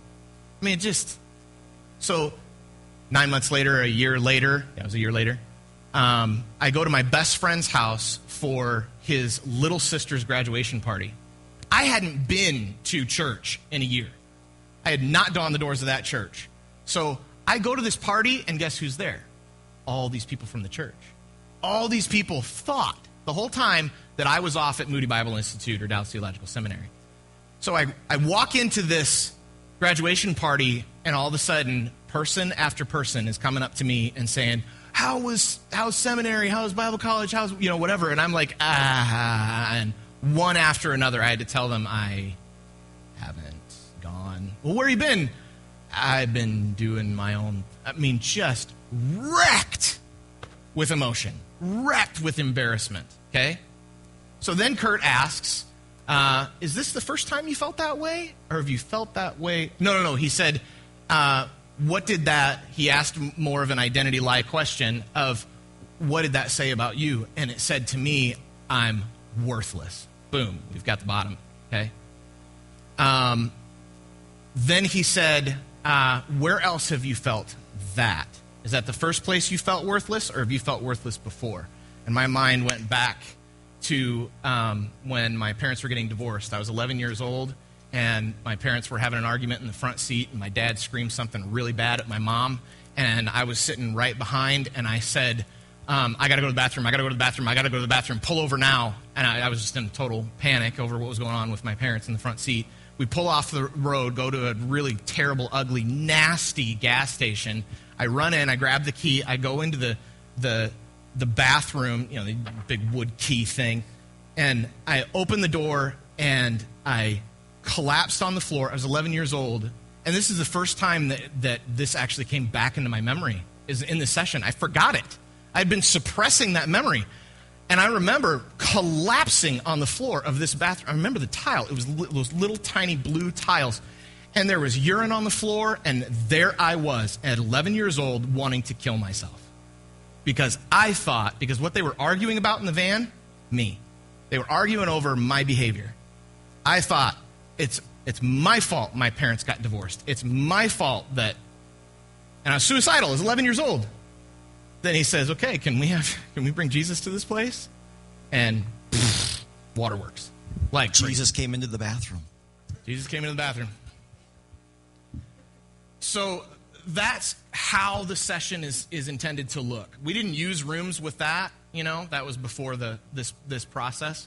But in my mind, that is what happened. He was going into a room. But anyway, that's what you're looking for. Very strong emotion. Look for the memory first. And if they give you a memory, work as deep as you can with that memory. If you can, is this the first time you felt that, or have you felt this before? Go deep, go as deep as you can, and then bring Jesus there. So, some people will not have memories. That's okay. That's perfectly okay. Some people will say something like, I've just always felt this way, and that is perfectly okay, because you're still just dealing with a part of them. Yep. You don't have to do memories, but it can help people, again, who are those memory thinkers. This can particularly help them. Yep.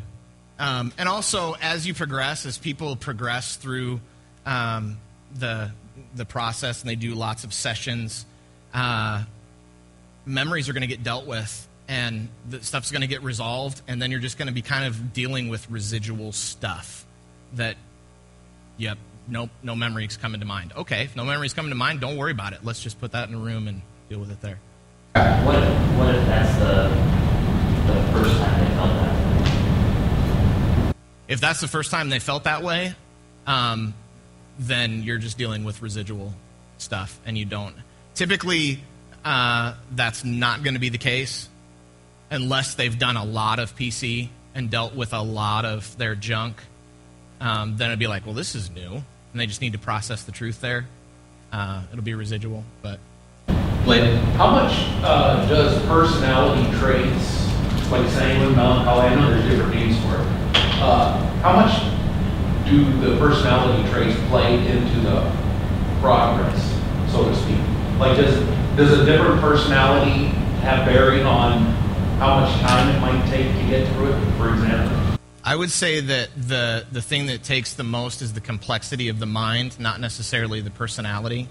Because I'm dealing with, if you've got those, a sanguine versus a type A, if they're both on the same kind of mental IQ playing field, they're going to process about as quickly. Let me maybe say something about that. You can write this down. There's 3 factors that we have seen determine how much stuff people need to have resolved and how difficult it will be for them to resolve it. 3 factors. The number 1 factor is their emotional sensitivity. Some people are more emotionally sensitive than others. So if you're a little girl or a little boy and you're especially emotionally sensitive, you're just going to pick up more garbage in your life than a little boy or girl that's not as sensitive, okay? Yep. It's just, that's the number 1 factor, is how emotionally sensitive God made you. The second one is how dysfunctional your family was, because that's the environment you live in. And when you're a little boy or a little girl, mom and dad are God. And so you're going to misinterpret all kinds of things that happen in terms of your identity and whatnot. So the second factor is how messed up was your family? I mean, were you being sexually abused? Was there screaming all the time? That's, of course, going to affect how many lies the devil's been able to imprint your mind with. And again, your emotional sensitivity determines how easily the devil can imprint you with those minds. The third factor is complexity of your mind. So if you're kind of more of a simple thinker, you can, the more complex minds are the ones that develop all those God and guard lies, okay? Because as a 5 or 6 year old, you get this painful truth, okay? Your dad says you're not going to amount to anything. It's like, oh, well, that hurts. But because you're more of a simple-minded person, you don't try to process it. You don't try to theorize about it and theologize about it a whole lot. You don't dwell on it. You're just a simple person. You just move on. But people who are more complex thinkers think about that a lot, and they just produce a bunch more lies in their mind. And so the people with more complex minds create more God and guard lies. So those 3 factors in that order will determine usually how much stuff people have to resolve, how difficult it's going to be for them to resolve it, and how long they need to go through the PC process in order to be free of those things. I have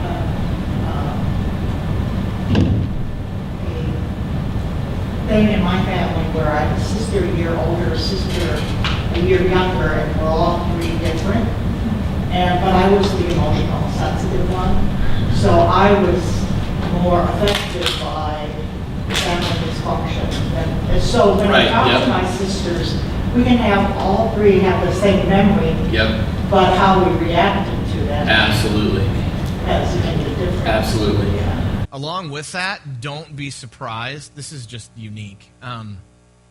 Because of that very thing, don't be surprised at what people's bottom memories are. You will be shocked sometimes, like, that's what hurt you?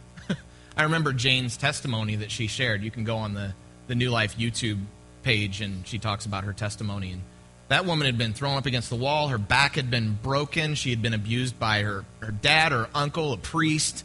And yet, the most damaging thing was when her uncle tore her teddy bear. That was what caused the biggest pain, was when that happened, because that was her source of comfort. That was the only way she wasn't alone, and now she is, just to be surprised. People will come in, and as you're counseling them, they'll say, oh, this is silly. No, it's not. It is not silly. Okay? It wasn't silly when you were 7 years old. Right. Okay? It was the world. And this is what these subconscious parts are. They are stuck in the past.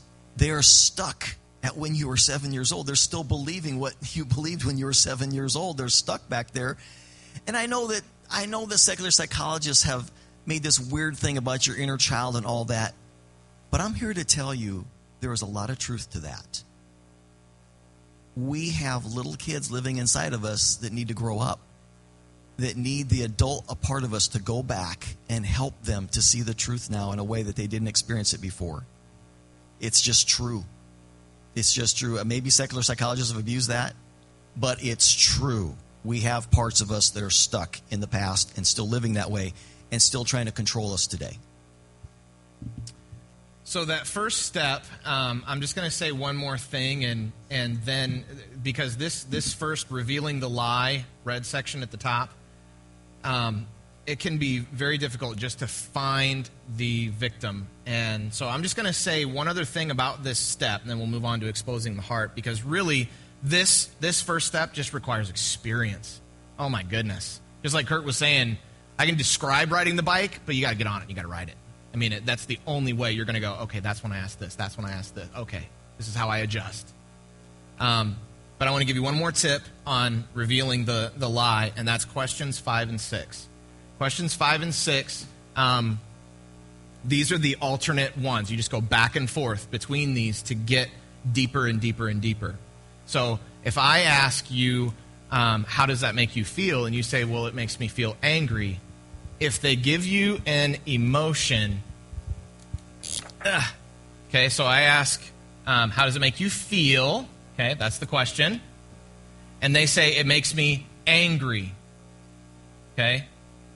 If they say, which is an emotion, if they give you an emotion, then the next thing you do is you ask, why? Why do you feel angry? Why do you feel sad? Why do you feel discouraged?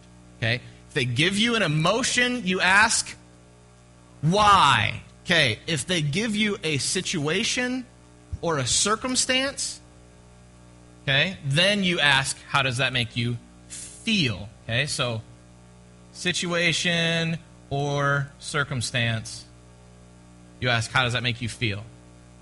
So you say, how does it make you feel? It makes me angry. Why does it make you feel that way? Because he hit me. How does that make you feel? Okay? So you're asking, how does it make you feel? Why does it make you feel that way? How does it make you feel? Why does it make you feel that way? That's typically, you're just going to walk back and forth between those to get deeper and deeper and deeper and deeper and deeper. Sometimes the person is just going to keep giving you situations. They'll ask, why does it, you'll say, how does that make you feel? And they'll say, it makes me feel like I need to hit them. Okay? Why do you feel that way? Well, because I didn't give two situations today. Let me start that over. You say, how does that make you feel? And they say, it makes me feel like they don't care. That's a situation or a circumstance. It makes me feel like they don't care. They're not stating their emotion. They're stating a circumstance. It makes me feel like they don't care. If they state a circumstance, what do you ask? How does that make you feel? Okay? So then you say, how does that make you feel? And then they might say, it makes me feel like they want to abandon me. Well, they just stated another circumstance. So now you ask, how does that make you feel? Okay? It's only the emotions that you ask why. Every time they state an emotion, then you ask why. Every time. Okay? Let me explain what's going on here. Why are questions 5 and 6 so important? It's because you're now dealing with the subconscious mind. You are dealing with very strong emotions that have come out of their subconscious mind, and now you are dealing with their subconscious mind. And the subconscious mind is irrational. It's just emotional. It's not logical. The subconscious mind doesn't know what it believes. Okay? Subconscious mind is crazy. So you're asking this question back and forth to help the subconscious mind realize they don't even know. Yeah. What is actually there. And it's amazing how people just, as you ask the questions, they'll just go deeper and deeper and deeper and deeper to that point where they, oh, wow, I actually feel worthless. I actually feel alone, not just angry, and they get there. But you're helping the subconscious mind just realize what is there. Yep. Could I, so when you were saying, Jay, like earlier about like, can you ask other questions, and why is emphasis on feel? Because if you, like when someone's saying a situation, the solution isn't into more details of the circumstances, and it can be easy, and I think secular therapy will go into more of what that circumstance is, and it really doesn't matter. It matters what the feelings are, because the feelings are going to take you down. But so if you're not asking questions that are feeling, you're getting more into the situation, and it leads you more towards a counseling type of where, why, how, when really you want to be going down the feelings path. So. And why are we asking about the feelings? This is so important. Because feelings reveal what that part of you believes. Write this down. Your feelings are lousy. Is this already in that sheet? Your feelings are lousy indicators of what is true, but they are the best indicator of what you actually believe. Okay? That's why we're constantly asking about the feelings, because they reveal what you believe. It reveals what your subconscious believes, what these hurting parts believe. That's why we're asking about feelings. All right. Okay. I think that's enough time on the red section at the top. Enough time on the lie. Let's go to exposing the heart of God. Actually, let me stop. Does anybody have any questions about what we've talked about with the revealing the lie? You ever find yourself just like in a circle? Oh, excellent. Excellent. Thank you. I needed to say that. See? You. Okay. Repeat the question. Yes. The question is, what if, this is what she's asking, how does it make you feel? It makes me feel angry. Why? Because he hit me. Well, how does that make you feel? It makes me feel angry. Why? Because he hit me. Well, how does that make you feel? Angry. Why? Because he hit me. Okay? That's what she's asking. Mm-hmm. So there's the looping question, which is on the back of the sheet. The looping question gets them unlocked. Okay? The looping question is, so track with me here. In the yellow in the middle. In the yellow. So here's now how you restate it. Why does him hitting you make you angry? You put them both together in one. Okay? That way they don't have the option to. Sorry, you can't get out of this one. You have to answer it. Okay.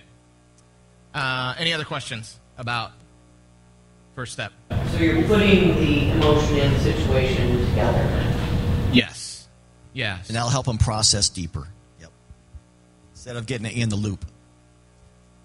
Then you've got a guardian lie. The guardian lie of I don't know.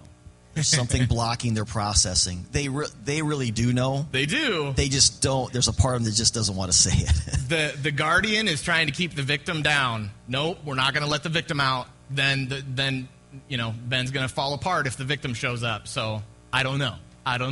So then what question do you ask if they say, I don't know? We will get to that. That's the next step. We'll get to that. Yeah, Ann. If someone makes a statement like, I feel like killing myself, and you ask them, like, have you felt that way before? Or is that really your feeling? And they say yes. At what point do you say, like, this needs to be taken to another person? And then what kind of consent do you get? Like, you get written consent to say, I'm going to tell someone else, or I need to inform the authority. Yeah. In your packets, you've got 2 forms. I'll just show them to you really quick. The 2 forms that you might have. Repeat the question. Yeah. The question is, if you've got somebody suicidal, when do you send them off to somebody else? And, like, are there legal ramifications? Like, this is a big deal if you're dealing with somebody that's, what do you do? How do you pass them off? Who do you inform? That kind of thing. So you've got 2 forms here. You've got the Renew Ministry Team Confidentiality Agreement. If you are interested in being a part of the Renew team, then you sign this stating that what happens in the session stays in the session. The only things that get disclosed are things like that, where it's here's Or when the people rule. give you the permission. I've mentioned names today because those people give me permission to talk about their stuff. So Right.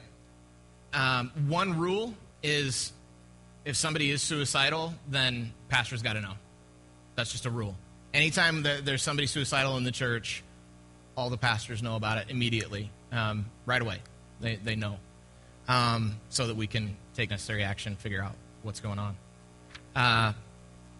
So there's and then the disclosure agreement for them, for the recipient, is the consent to receive encouragement. This states things like, it's very important for them to sign on this, because there could be legal ramifications.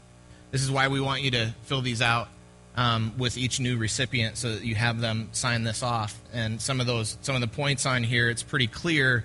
I understand that the volunteers here are not therapists. They're not professional counselors. They're just here to encourage me. We're going to have a conversation, okay? And stating that. And it's understanding that they will be kept confidential. However, Renew members may inform a member of the Renew ministry team. Okay, I'll just tell you who that is. That's the pastors. So if you're really struggling with someone, you're just not sure what direction to take things with them, you're trying to figure out, okay, they said this, and I totally got stuck, and I don't know what to do, and you're trying to prepare for the next session, then yeah, come talk to me. So what cannot happen is a recipient cannot tell you in a session, I want to tell you something, but you can't tell anybody else. That's not acceptable. We don't allow that to happen. You can never tell anybody else. They know right up front that if that helper feels the need to tell the pastors about what's happening in the session, they have the freedom to do so. If you want to walk away, if that person wants to walk away because they don't want to tell what's happened, that's fine. But we're not going to have that kind of secrecy. We have to have a lot of confidentiality, but not 100% confidentiality, okay? Confidentiality is with everybody else other than the pastors. So you don't share it outside the pastors. Sure. And building that trust is not that every detail is going to the pastors either. Right. We don't have time. Right. So there is that balance of, most of the things can stay here, but if there's something big. It's just like if they leave the appointment and say, I'm going to kill myself, okay? We like to know about that. And we have referred people to greater help. But let me tell you something. I've dealt with several suicidal people, and we are able to help them. They leave the appointment not feeling suicidal anymore. Yeah. If they continue to feel suicidal, they often at least have more control over it than they had before meeting with you.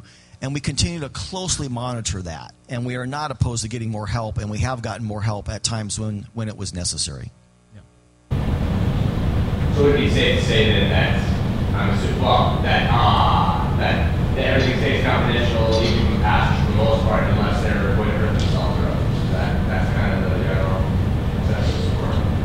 The only things they talk to us about is if they're getting, Ben's the head of the Renew ministry, so he's going to be the first pastor you talk about. You're getting stuck in the session. There's something you're running into that you're not getting past. You want Ben's counsel on what's going on. All the recipients have to agree, yep, you can talk to Ben about whatever you want to in this session to get help. Okay, every recipient's going to agree to that in the disclosure form. But yeah, secondly, if they're suicidal or there's stuff going on in their family that that they need extra help with, then we'd also want Ben initially to know about that, and he might pass that on to the other elders as well. But we're not suggesting that all the pastors are going to know everything. Ben's going to be, he's the point person here. He'll know more than the rest of us. But we do want to say the pastors are involved in this process, and we want to be involved. Are you guys mandatory reporters or not? No? Well, it depends. That's a can of worms. Okay. Well, I mean, That is a can of worms. That's a can of worms. Yeah, well, Sometimes yes, sometimes no. I'll just answer that question that way. yeah. And I think Kurt covered this here a while back, but this is really only for believers, correct? Yeah, absolutely. I mean, because you're finding that it doesn't work well with You could help. We could help somebody through we give them help, but not like a Christian. I mean, it's just like with family systems therapy. You've got people that are unbelievers. It can be helpful to realize truth. I mean, realizing truth is always helpful. So Remember that Ephesians 4 says that before we got saved, our minds were darkened. They're broken. And it's really very limited in how much you can fix a broken mind. When the Spirit comes in and we get renewed, we get recreated, in one sense our mind gets fixed, and it gets fixed in this way. It can now process the truth properly. It's no longer darkened in its understanding, as Ephesians 4 says. We're now enlightened in our understanding. So now we have the ability to process truth like we never had before and like no unbeliever will ever have. And that's why this process is more effective for believers than non-Christians. The Holy Spirit assisting you. And the Holy Spirit is there helping, has enabled you to process. Yeah. all right, we are going to move on to the next step because we are running short on time here. I desperately need to get to how we deal with guardian lies and God lies. Okay, that's the most important thing that we've got to cover today. So I'm going to cover that right now, and as time allows, we can cover other things. But so in exposing the heart of God, question number 7. Okay, let's take that part of you that feels abandoned. Okay, and in your mind's eye, place that in a room. This room has the door shut, and the door is a window. If we brought Jesus to the window to see you feeling this way, how would he feel towards this part of you? Okay, so we are bringing the conscious Jesus to the subconscious part, okay? Ultimately, I'm going to say this as well. You want to get as deep down as you can. You are looking for the victim, right? But you notice I just said, I feel abandoned. That's not a bottom lie. It's what happened to you. I feel like I'm abandoned. That's not a bottom lie. We're still not at the bottom yet. So I've been working with somebody. We're not quite at the bottom, and it's just like, just not getting there. There's a reason we're not getting there. The reason we're not getting there is because guardian lie. So what I do is I grab what I have. What I've got is abandoned. Okay, I put abandoned in a room, and I bring Jesus to the window. Since I'm not at the bottom, there is a guardian lie. I know there's a guardian lie because we haven't reached it yet, and something's blocking it. So I put it in a room so that we can divide and conquer. Remember that? That's why I'm putting it in a room. Got to divide and conquer. So let's put this abandoned part of you in a room. Bring Jesus here. As Jesus sees you feeling this way, how does he feel towards you? This will typically give you, what it can do is give you a God lie. So now it'll say, Jesus wants to abandon me too. Okay? So Jesus wants to do the same thing. Is that truth? No. Obviously we know now we have a God lie. So what we do with this God lie is we ask a couple of... the first question that you ask for the God lie is, why does Jesus feel that way towards you? That will expose the motive of Jesus. That will expose the God lie. He wants to abandon me too. What they believe exposes what they believe about Jesus. Yep. What that part of them believes about Jesus. Right. Yep. Now, since mentioning that, no, we'll skip it. Okay. So he wants to abandon me too. So then we ask, why does he want to abandon me as well? Or abandon you? Why does he want to abandon you? And they'll say, because all he sees is my sin. Now we have the lie. Tracking? Does that make sense? Deer in headlights, anyone? Is it making sense? Okay. So he wants to abandon me. Why? Because all he sees is my sin. Now we have the God lie. Now we know we have something that's not true about Jesus. All he sees is my sin.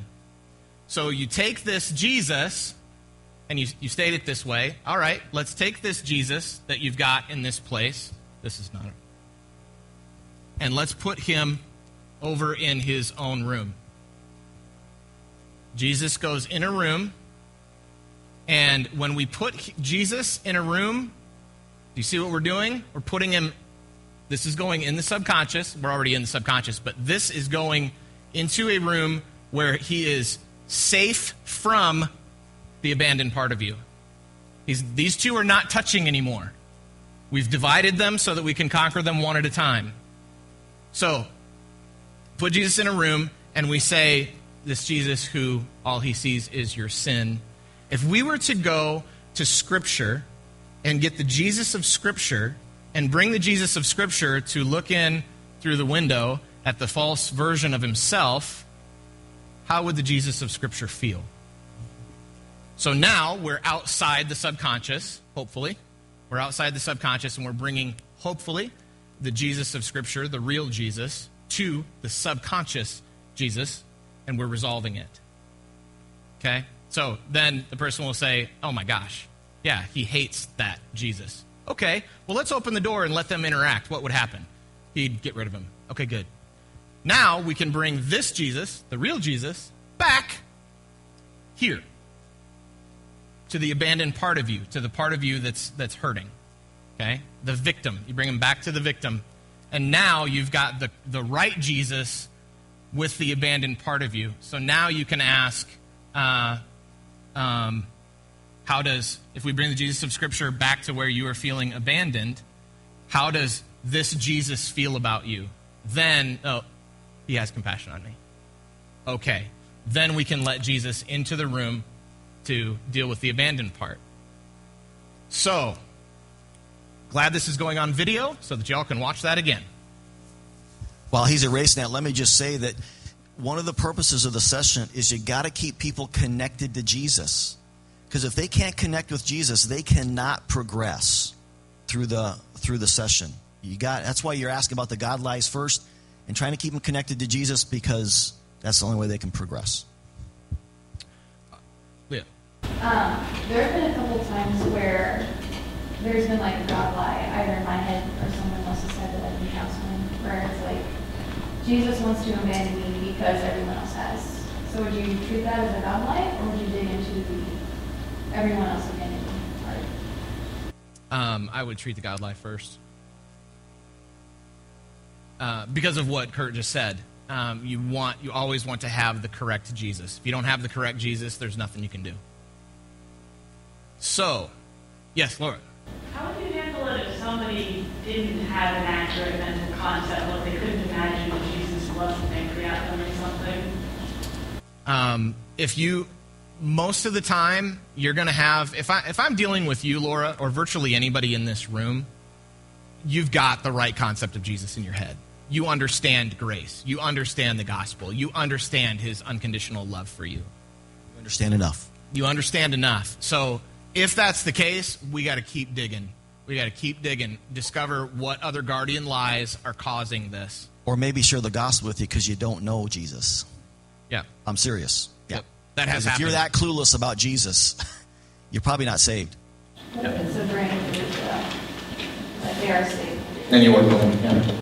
So there are times where if you do have a situation, the occasional rare situation where, okay, this is a new believer, they don't have a lot of truth, and you get there and they just clearly, okay, we've exhausted all the guardian lies as best we can, and it appears as though they don't know the truth. Okay, let's back out. And let me just say what we do in that situation. And let me just say again that I'm not exaggerating, 99.7% of the time they already know the truth they need to know. But in that 0.03% of the time they don't, you simply ask them this. If someone came to you with the same situation, struggling with the same stuff, what would you tell them? And 99% of the time they will tell you they'll tell you the truth. They already know the truth. They already know it. It's already in their head. They just need to get it in their heart. But it's easy for you to get tripped up and say, oh, they need more truth, they need more truth. Because that's the easy thing. It's easy just to give them more truth. And that's what all secular and a lot of Christian counseling does, is just give them more truth. Oh, they don't know the truth. Yes, listen, eliminate that from your mind. They know the truth, especially if they're at New Life Community Church. We do good teaching here. They know the truth. Don't get caught up in giving them more truth. That's the easy thing to do. It's often you're getting stuck in the session, and so you want to do the easy thing, so you just want to give them more truth to feel like you're actually making progress. Don't get caught up in that. Just simply ask them, okay, well, if you're in the same situation, what would you tell this part of you? 99.7% of the time, they're going to tell them the truth because they already know it. Okay, so let's go back to... Yes, Joe. You have the list of God laws. Did you have the list of guardian laws? Not to say the list of God laws. God lies are the easiest thing in the world to detect. Yeah, they could say anything that's not true. Yeah.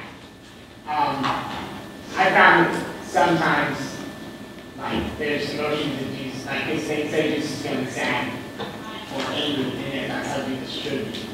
Right. So, yeah, probably with the life is going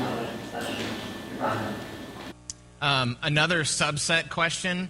If they're still not clear on what the God lie is, you can also ask them, you isolate the Jesus into his own room and ask them, what does this Jesus want to say or do to you? He wants to ruin me. Okay. We're exposed. Okay, so now we've got the right Jesus because we've dealt with the God lie. Okay?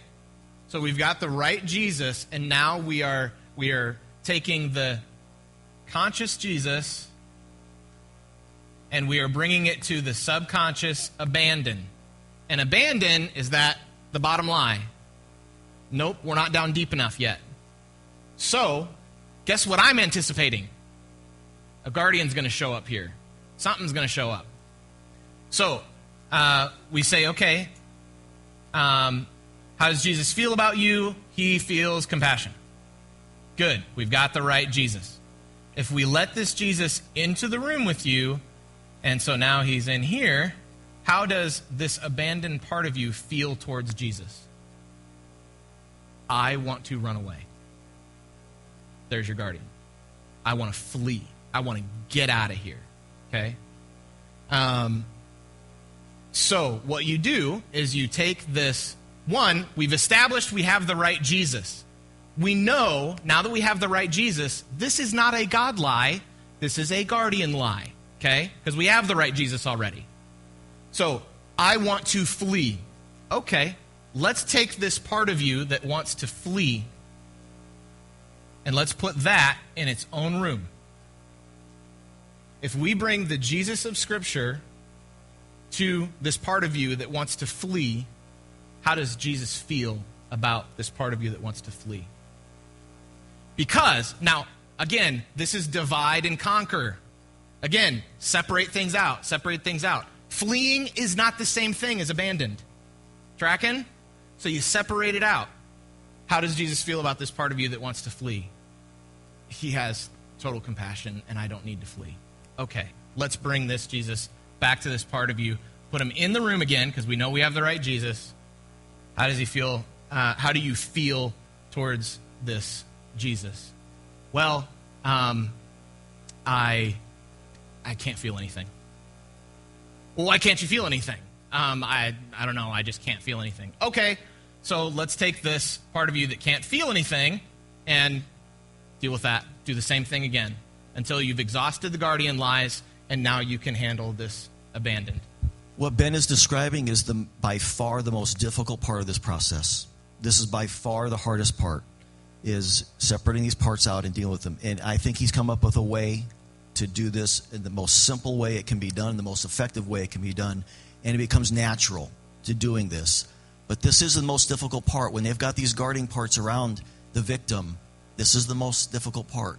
And this is why a lot of ministry doesn't work, is because we're not getting to these hurting parts because of all the guarding stuff. So I know this may feel a little overwhelming, confusing right now, but this is the hardest part right here, what he's describing. This is by far the hardest part of this whole thing. I do want to reiterate, once you understand this, it is easy. It is. It seems complex. It's not. So when you have Jesus confront the guardian lie, like look at the guardian lie, do you just bring Jesus back then to the regular abandon, or do you need Jesus to go in the room with the... Good question. If you've got a guardian lie, you'll see on the sheet on nearness to God. So right here on the sheet, right here, right there. Let's read that box. If a guardian lie is exposed, then go to question 7. So you place that in the room by itself. Go through to question 7. Now, one difference in dealing with a guardian lie is question number 10 is omitted. So question number 10, if we were to open the door and let Jesus in, how would this guardian part feel about Jesus? We don't ask that question. Imagine this with me, okay? I've got Flea. There's my guardian. He's in a room. I bring Jesus. Jesus he has compassion on Flea. If I bring Jesus into the room with a guardian lie and say, how does this part of you that wants to flee feel about Jesus? You're never going to have a good answer to that. They're going to go, well, he wants to run away because he's Flea, obviously. Don't go there. Just, instead of saying, bring Jesus into the room, don't do that. Instead say, okay, well, this Jesus that has compassion on Flea and just wants to reassure him that it's okay. Okay, let's bring him into the room. How would he interact? Don't ask how Flea feels. Bring him into the room and say, how would Jesus interact with this part of you? Does that make sense? Do you ever have guardian lights that pop up in the first part? Like, Yes. I don't know how to feel, or Yes.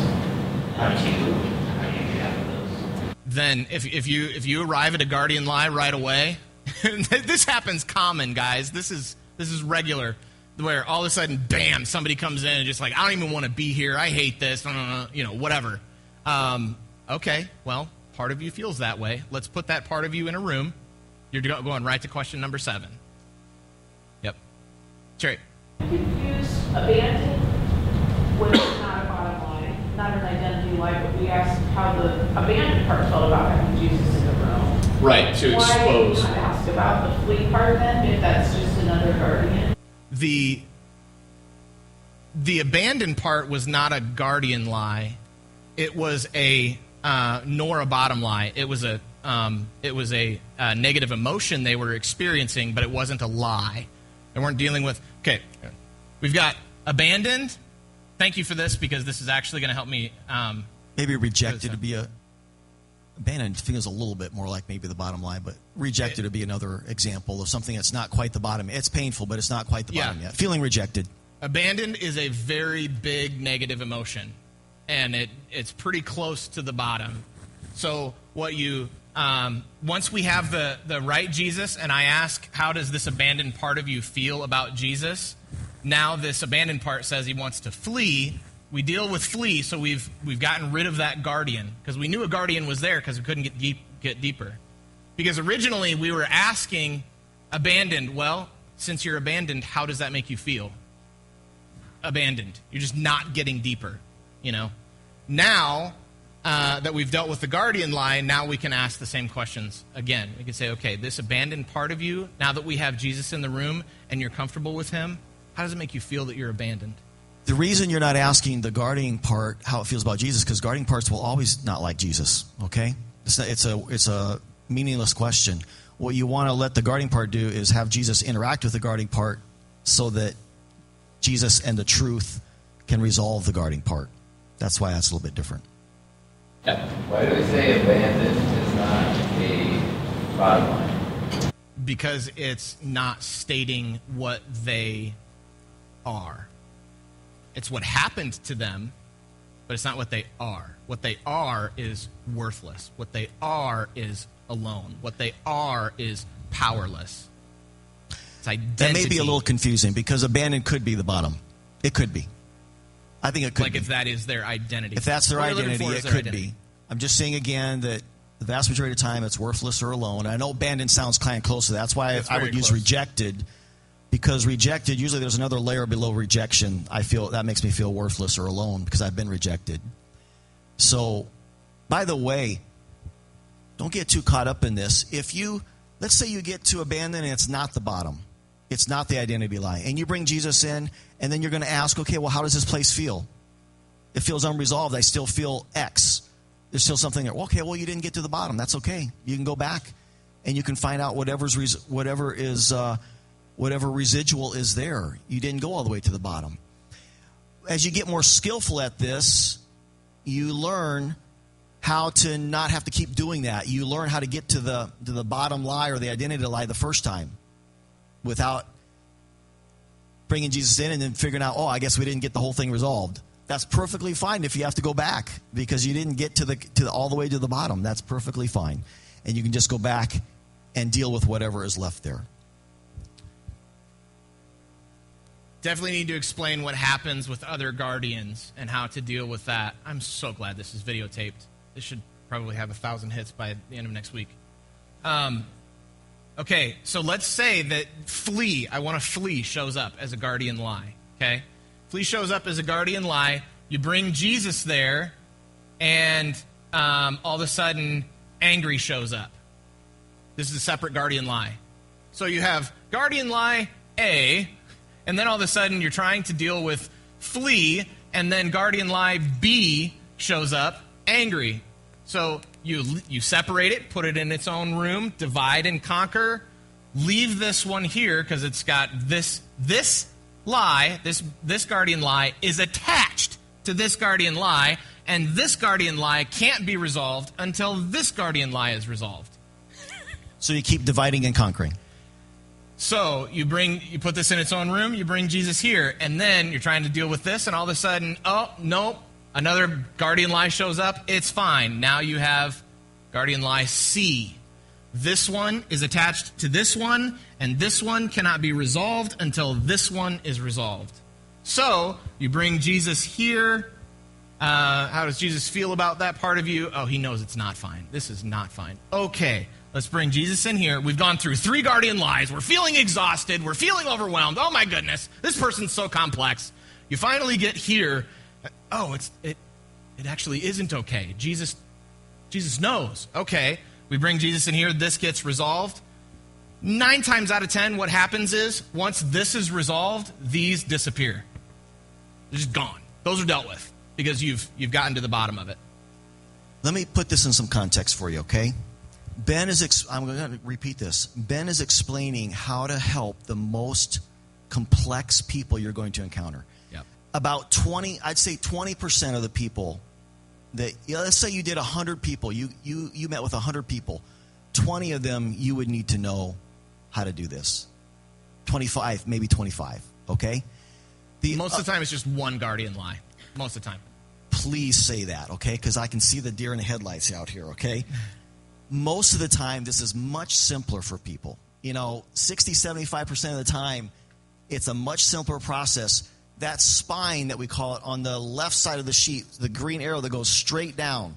There's a lot numbers that are circled are There's the spine. a lot of people who will process effectively with just that. I told you earlier, I helped Blade with something he'd been struggling with his whole life in 15 minutes, just going right down the spine. He didn't have any God lies or guardian lies. Boom, boom, boom. It was just gone. But he needed help. So, a lot of times, people process much more simply. But if you get into Renew Ministry, you're going to encounter people that are complex.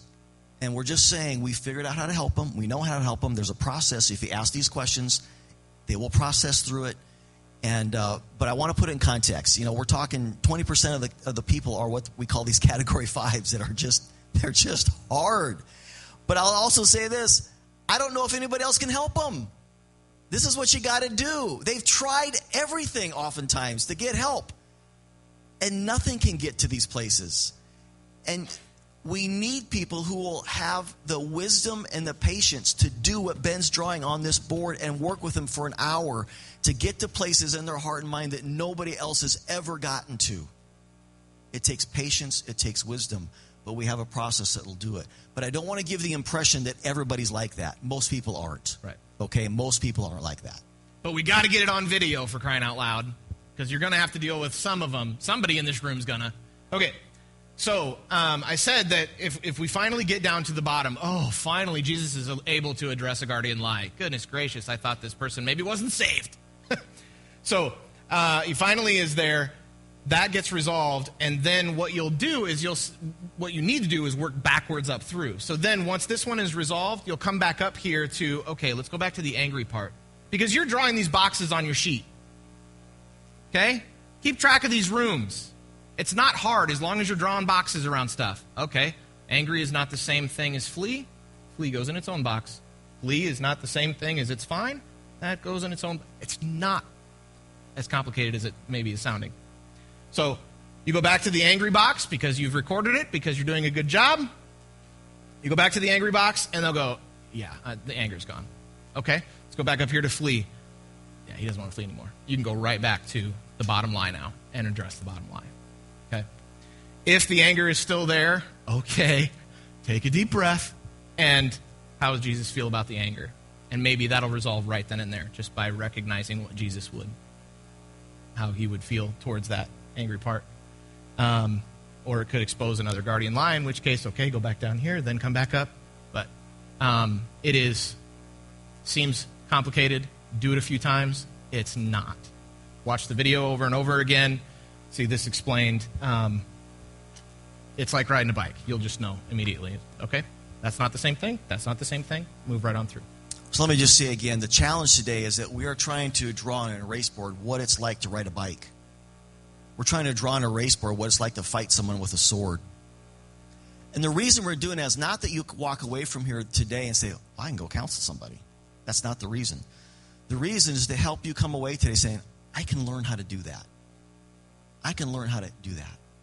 And let me just tell you again, if you learn how to do that, you will be able to help people. You'll be able to help Christians with the most debilitating, painful, powerful sins in their life.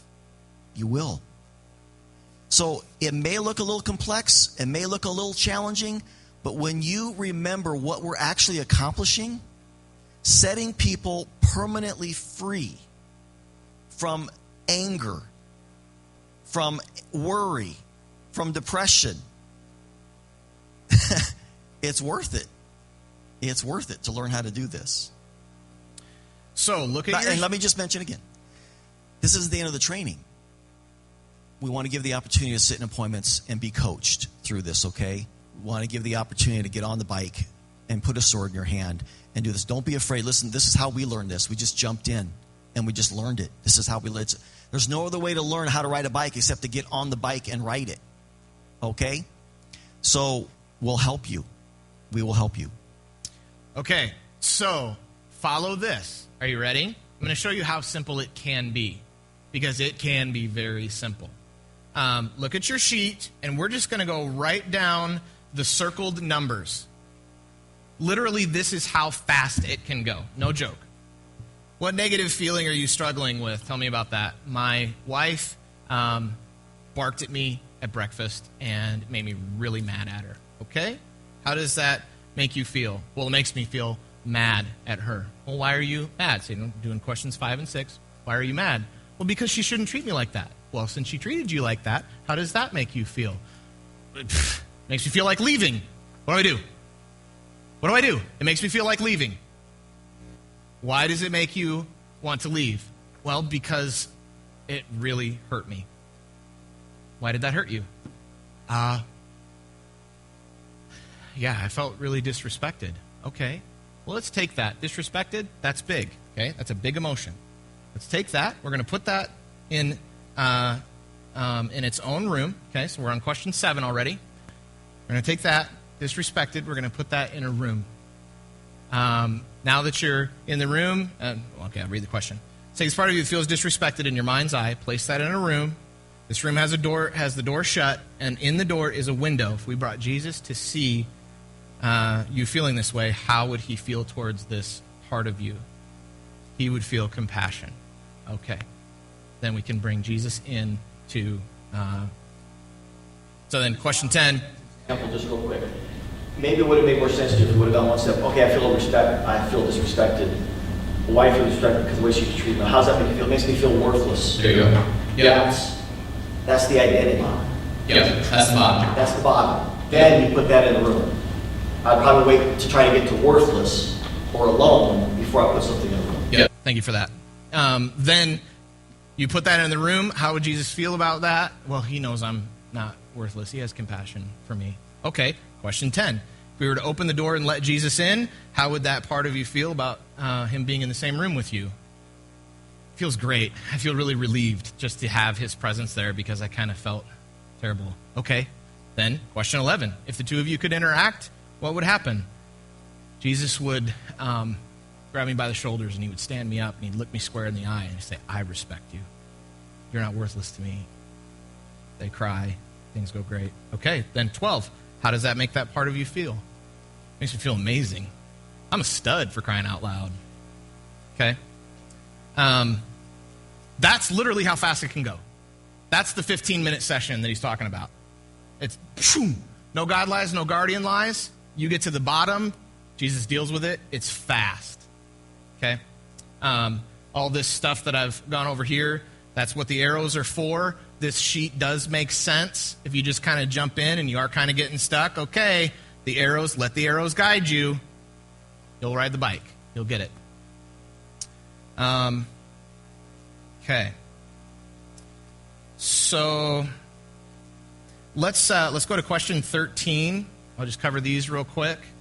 In the enlightened step, in the yellow column, or the yellow row, question 13 comes in, like if Jesus interacts with them, and it's like, yeah, I feel pretty good. It's like, okay, well, he's feeling good, but something's missing. Well, then you just ask, what's missing? You've got the right Jesus. You've got the bottom lie. They're feeling good, but something's not quite right. There's something residual hanging on here. What's missing? Well, I just wonder what he would say about my wife. Okay. How would he respond to that? And then you're good. Then you're resolved. Let me just say that oftentimes when you do get these things resolved, in that part is a residual feeling of sadness, of grief. And sadness and grief is about the only negative emotion that is truth-based. It's okay to feel sad and grief. Even Jesus sometimes feels sad and grief about what's going on. So sadness and grief, you can say, well, how would Jesus interact with you about that sadness and grief? And he'd say, he's sad too. So sadness and grief doesn't require more processing necessarily. It's a truth-based emotion. What happened was sad. Yeah. Okay. I want to cover the 3 bottom things on the back of your sheet. Yes, Ann. How do you identify if somebody is just playing along with the system and they know biblical truth, and so they're just saying it, but they're not actually behind it? Yeah. So they're basically manipulating or repeat the question. Yeah, sorry. Yep, thank you. So if someone is just giving you all the answers, they're just saying what they think you want to hear, or they're saying what they think is the truth, and they're just not engaged. They're just like, okay, what we're dealing with there is a guardian lie. They are not. They don't want to be there. They don't want to do it. They don't want to engage. They don't want to invest. The reason there is usually not because they're manipulating you. They wouldn't be there to manipulate you typically, unless they're pretty diabolical. But so usually what's happening is there's a hurting part that is keeping them from, there's a guardian lie that is keeping them from investing. And so I asked the question, that's where that scale of 1 to 10 question comes in of, okay, scale of 1 to 10, because I'm feeling like you're not engaged. It doesn't appear to me like you care. So scale of 1 to 10, how big is your emotion about this current thing that we're talking about? It's like a 3. Okay, why do you suppose you're not feeling? You just got to hunt. Try and find the guardian lie there. How does it make you feel? Why do you feel that way? Find the guardian, expose it. But don't keep going. That's why, that's the first. Look, Ann, it's the first one right up there. Remember, you're looking for a strong emotion. Don't keep moving forward if the emotion's not building. Don't. You're wasting your time. If they're not engaged, you are wasting your time. Don't just keep going through the motions. Make sure that the emotion is there. Otherwise, it's worthless. Bottom 3 yellow things, okay? 1, God's timing. Process conversations are a very powerful tool, but it's not a magic bullet. God's involvement is far more necessary. And if it is not his timing for them to resolve today, and the only way that the recipient will grow from this is a little more pain, that's okay. Yes, what we have here is what we believe to be the most powerful form of processing truth that we've come up with in the last 12 years or researched or seen or heard of. This is the most powerful, the quickest, most efficient. But God's in control. And if we work with a person, we are so just being as patient as you possibly can, working through all kinds of guardian lies and everything, and they're just not breaking. Do not take that like you're ruining them. Don't take it like you are a terrible helper. Don't do that. Don't play that mental game with yourself, because it'll just discourage you and you'll stop doing war with this, which the devil would love. So recognize God's timing in all of this. There were things. Kurt worked with me for 3 years, okay? He worked with me for 3 years with this, and there were a few events that God had me go through that PC couldn't touch. We're hunting around for it, not getting resolved. Then God puts me through a couple of events, literal events, like I had to go back down to Joplin to do some reconciliation and forgiveness down there. That fixed it, not PC. So is this amazing? It is amazing. But it's not everything. It's not everything. So that's one. The healing is layered, isn't it? Yeah. That's the truth. It sure is. Lies are exposed. The healing is layered. It's like an onion, layer after layer. And there is a bottom to the amount of things that you need to get resolved about your imprinting from the past. That's what we're doing. What do you need resolved from imprinting from your past? There's a finite number of those things. That's called freedom. The second from the bottom.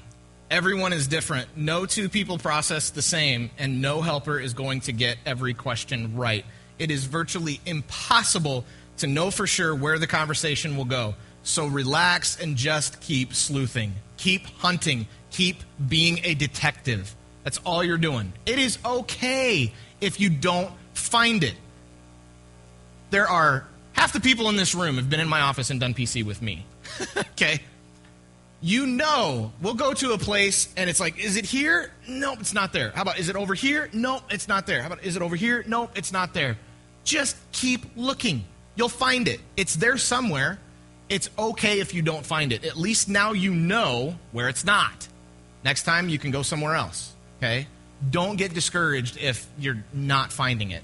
If you just taking care of some guardian lies, just talking about the problem in and of itself is a healing process. Oh my goodness. Some of the times people just come in, just confessing it is so powerful. You know, so. And the more experienced and skilled you get at this and using these questions, the shorter the sessions will be, the easier they'll be, the quicker you will be able to find those things. You just get better at it. Ben and I talk about not being a bad dentist, you know. You can have a dentist where he's just, you know, and it's taking him longer to get that cavity out of there because he's not skilled. Well, we want skilled dentists that can go, zzz, he's done, you know, it's done. So you just become more skilled at this. it even becomes less painful for the other person as well because you're more skilled at getting to those places quicker and easier. So, but don't be afraid to learn in the process. Again, there's no way you can learn to fight with a sword unless you get in the ring and start swinging and have someone swinging back at you. There's just no other way to learn. Last thing, intuiting. We want to stay away from intuiting as much as we possibly can. Okay, so intuiting is just doing your best to follow your instincts to help the person, So it's like, I'm kind of stuck, and so you're kind of like trying to figure out which way to go. And you leave the process. You stop doing this because it's not working, or it feels like it's not working, so you stop doing this and you start doing your own thing, okay? If you arrive in a situation where you are thoroughly stuck and they're not in a suicidal situation, a suicidal position, and it's like, I would like to try something. I want to ask a different question and see if this helps unlock something. State it. What you're stating is, I would like to intuit here. So they know you're not following the system, and you know this is not following the system. Because how did we arrive at this system? By intuiting. We arrived at this by trying to figure out, when that's not working, how about this? Does that work? Does that work? Does that work? That's how we came up with this process, is by intuiting. So do your best to stick to this, and if you ever do intuit, state it so they know that's not what we're doing. Intuiting is not a part of this process. So if you do discover something, you do find something that really works. I was stuck in this situation. I couldn't figure out what to do. This happened. Here's what truth came from it, whatever. Then you can share that with me or other people in the Renew team. But stick to this process as best you can. It's been 12 years of development. We've tried pretty much everything. So don't expect that you'll find something, that you'll try something we haven't tried. Maybe you will, but. So, okay. All right. So, let's figure out who wants to. So what I'd like to do is, for those of you that would like to be a part of the Renew team, like you're like, yes, I want to get in the seat and try it. I want to do this. I want to see if I'm gifted at it, see if I have the ability for it. Some people are really good sleuthers. Some people are just like, yes, I love a problem. I love dissecting it and figuring it out. And seeing me separate, dividing and conquering, you're like, yeah, eating it up. If that's you, woo, you could really probably be very gifted at this, if that's how you feel about that.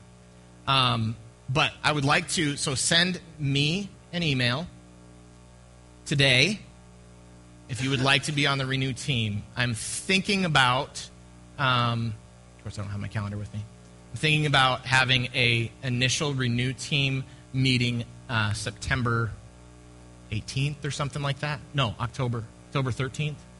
Anyway, send me an email if you are interested in, yes, I want to be trained.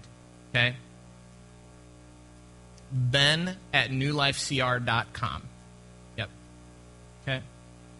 Any other thoughts, Kurt, on direction? That's all we're asking for, is just say, I've seen it. I've seen even the ugly parts of this process, and I think I'd like to learn. I think I'd like to be used by God to help people with these issues, and I want to learn how to do this. It's a process, guys. I said a few months, okay? Not a few days or weeks. A few months this will take for you to learn this. That's all we're asking for today. Would you like to learn how to do this? And we're going to do our best to going forward to train you to do that. The only thing I have is prayer, but I wanted to end in prayer. Yeah, let me just say this. This packet here is most of the details that we talked about today. Just in written form, we obviously elaborated much more than these 7 pages. I think it's 7 here. But if you study this, I'm just telling you this, if you went home for an hour and you studied this and you tried to figure out, well, why did he say question 7 for a guardian lie? What is that? Go down in here. It's color-coded to match up with this. Go read those comments. Oh, that's right. If you did that for an hour, your understanding of this would just be compounded. So if you became a master and could describe these two things, you'd be amazing at this process. So, Jaden.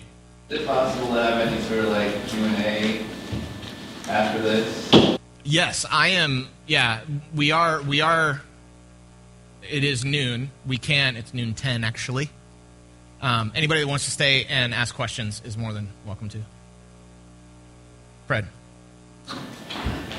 I see this as a sort of formal process, but I also feel like that there can be some informal, I won't use counseling, conversations that happen.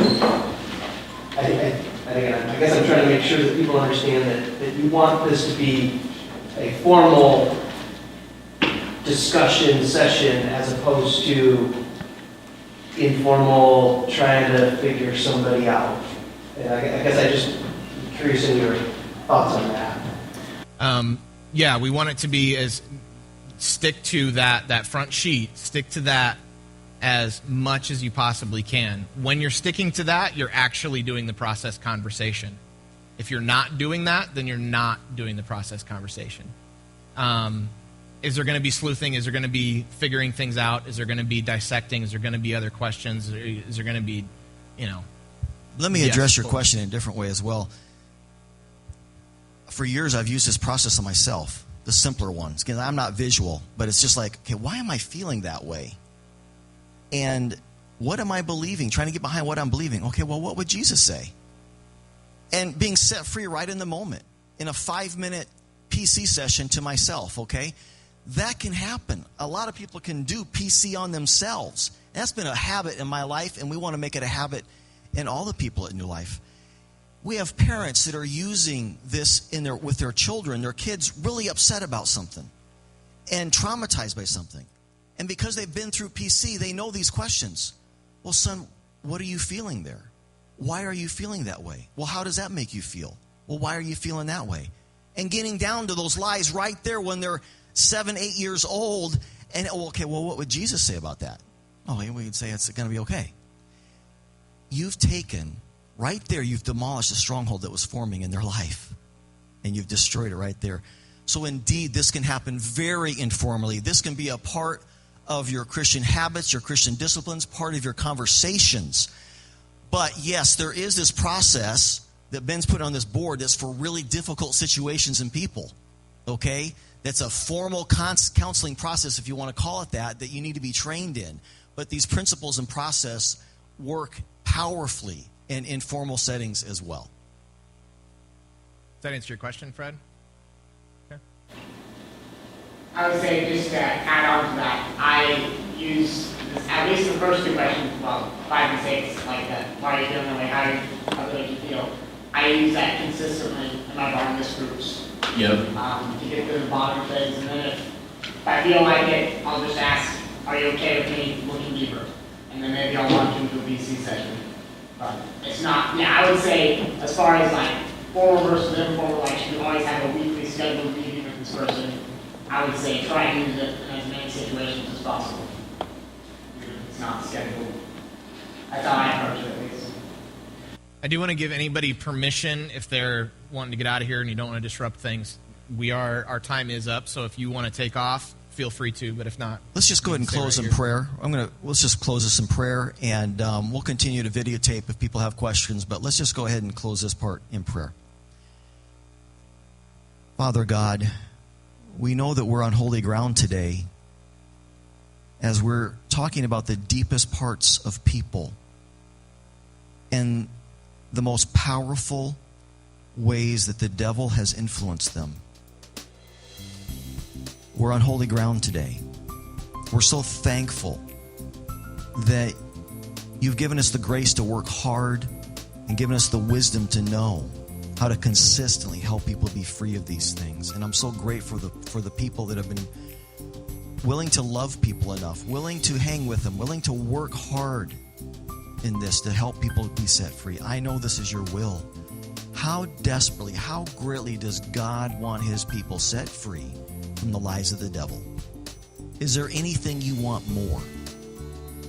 God, help us, be with us in this. Thank you so much for each person here We ask you to continue to bless us and guide us. Lord, we trust you more than a process, just like Ben said.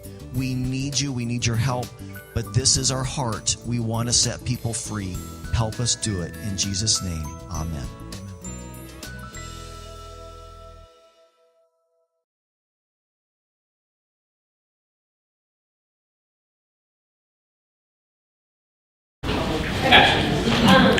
And a situation where like someone's had kind of like half or certain truth, so that it's like, okay, what does Jesus believe about that? And they'll like tell me what is true about Jesus, but it's like true. Yeah. Okay. So here's a situation where that pops up. It's like somebody you'll have Jesus, bring Jesus to the window. How does he feel about you? Well, he thinks I'm being lazy, and the one that's in the room is lazy. He's telling the truth.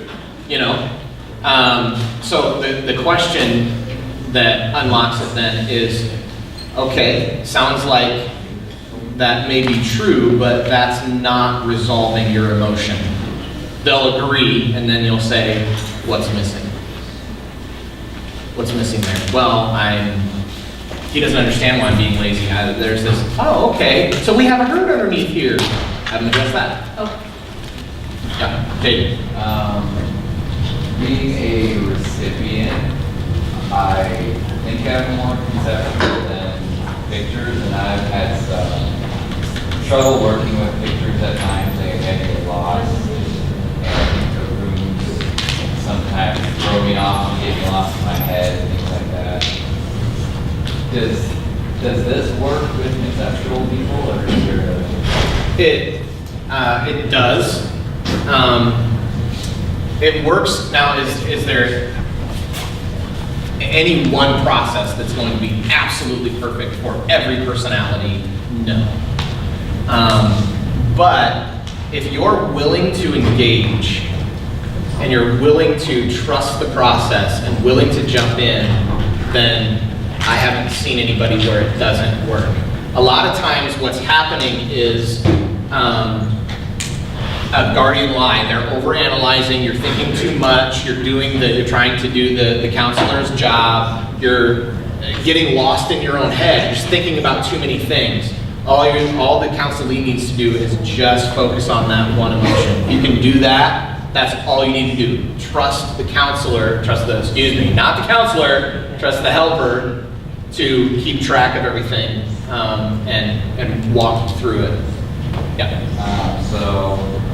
Along with that, both from a helper and from a recipient point of view, I sometimes can experience like pressure from a helper side of like, okay, what if I get lost or I get somewhere and I don't really know? And I think sticking to the process is a big part of that. But also as a recipient, and I've heard things too of people kind of not being helped because they don't really trust, does this person know what they're doing? Or they're just following this piece of paper, I don't know. How can you work with that pressure or that lack of trust? Or if you don't trust yourself being the helper, or if you don't trust the helper? Right. No, absolutely. That is a very real reality. With people that come into my office and they're new, I don't expect the first few sessions to knock out of the park, simply because they don't know me. They're coming in because they're hurting, but they're very nervous. They're very oh my goodness, he's about to see the ugliest parts of me. I'm about to confess my deepest, darkest sin here. Oh man, and there's all kinds of, and so one of the things that is in this material is it is okay to spend some time building trust. You only push people as far as they can go. If they don't want to share it, we don't force them. We can't make them share. Our job is to poke, our job is to ask. But if they're not willing because of a lack of trust, that's okay. Just build more, take more sessions, do more, take more time with it. But trusting the person, it's a guardian lie of sorts. but also trusting the process, that's probably one of the biggest guardian lines. One of the biggest guardian lines is just like, submit to the process. Just let go and try it. Don't overanalyze everything. The more we analyze, nothing's gonna work. So, now, there's also, I will say this, that there are some personalities that, or some complex minds that, oh my goodness, they are so engaged, but not in this process, but they're very engaged. There's one person that I work with that we don't do the rooms simply because in his mind, he is already having those things interact. There's dragons and there's cats and there's walls and there's battle and there's the sunshine and there's grassy fields and it's all happening in this big giant field and all of these things are interacting and we're arriving in truth, but that's totally intuitive. It's just intuiting. There's not a process for that. We can't have a process for that. So we can't teach that. Nor is that going to help 95% of people.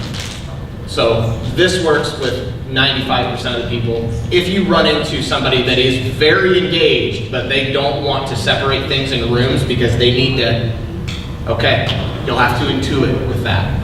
But that is a very small minority of people where they're actually engaged and it doesn't work. Most of the time when it's not working, it's because there's a guardian line. I do have another one. Sweet. I have this. So a lot of times, like, you get to a point where you're working with memories, or you're taking a feeling that someone, a trigger has brought something up for someone, and you're taking it back to the past. Okay, when's the first time you felt that, or can you think of a time where you felt that before?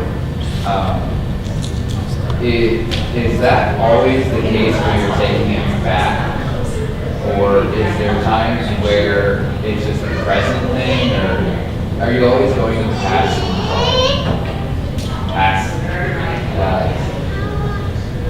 Yeah, for the most part.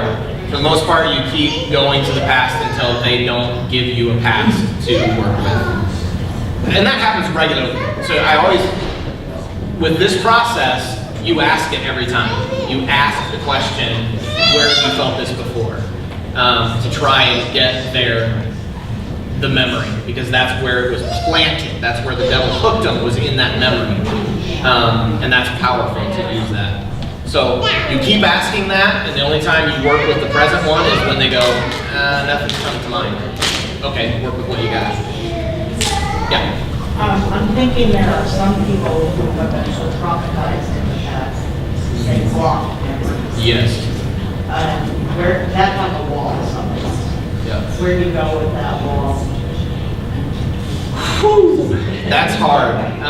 And there are, a lot of times what's happening is, in order for that wall to in order to bust through that wall, you got to take care of a ton of guardians. A ton of guardians. The guardians have protected them. The guardians put that wall there. Yeah. And so once you've put once you've put Jesus in enough places in their subconscious, and Jesus has enough territory, then that will reveal itself.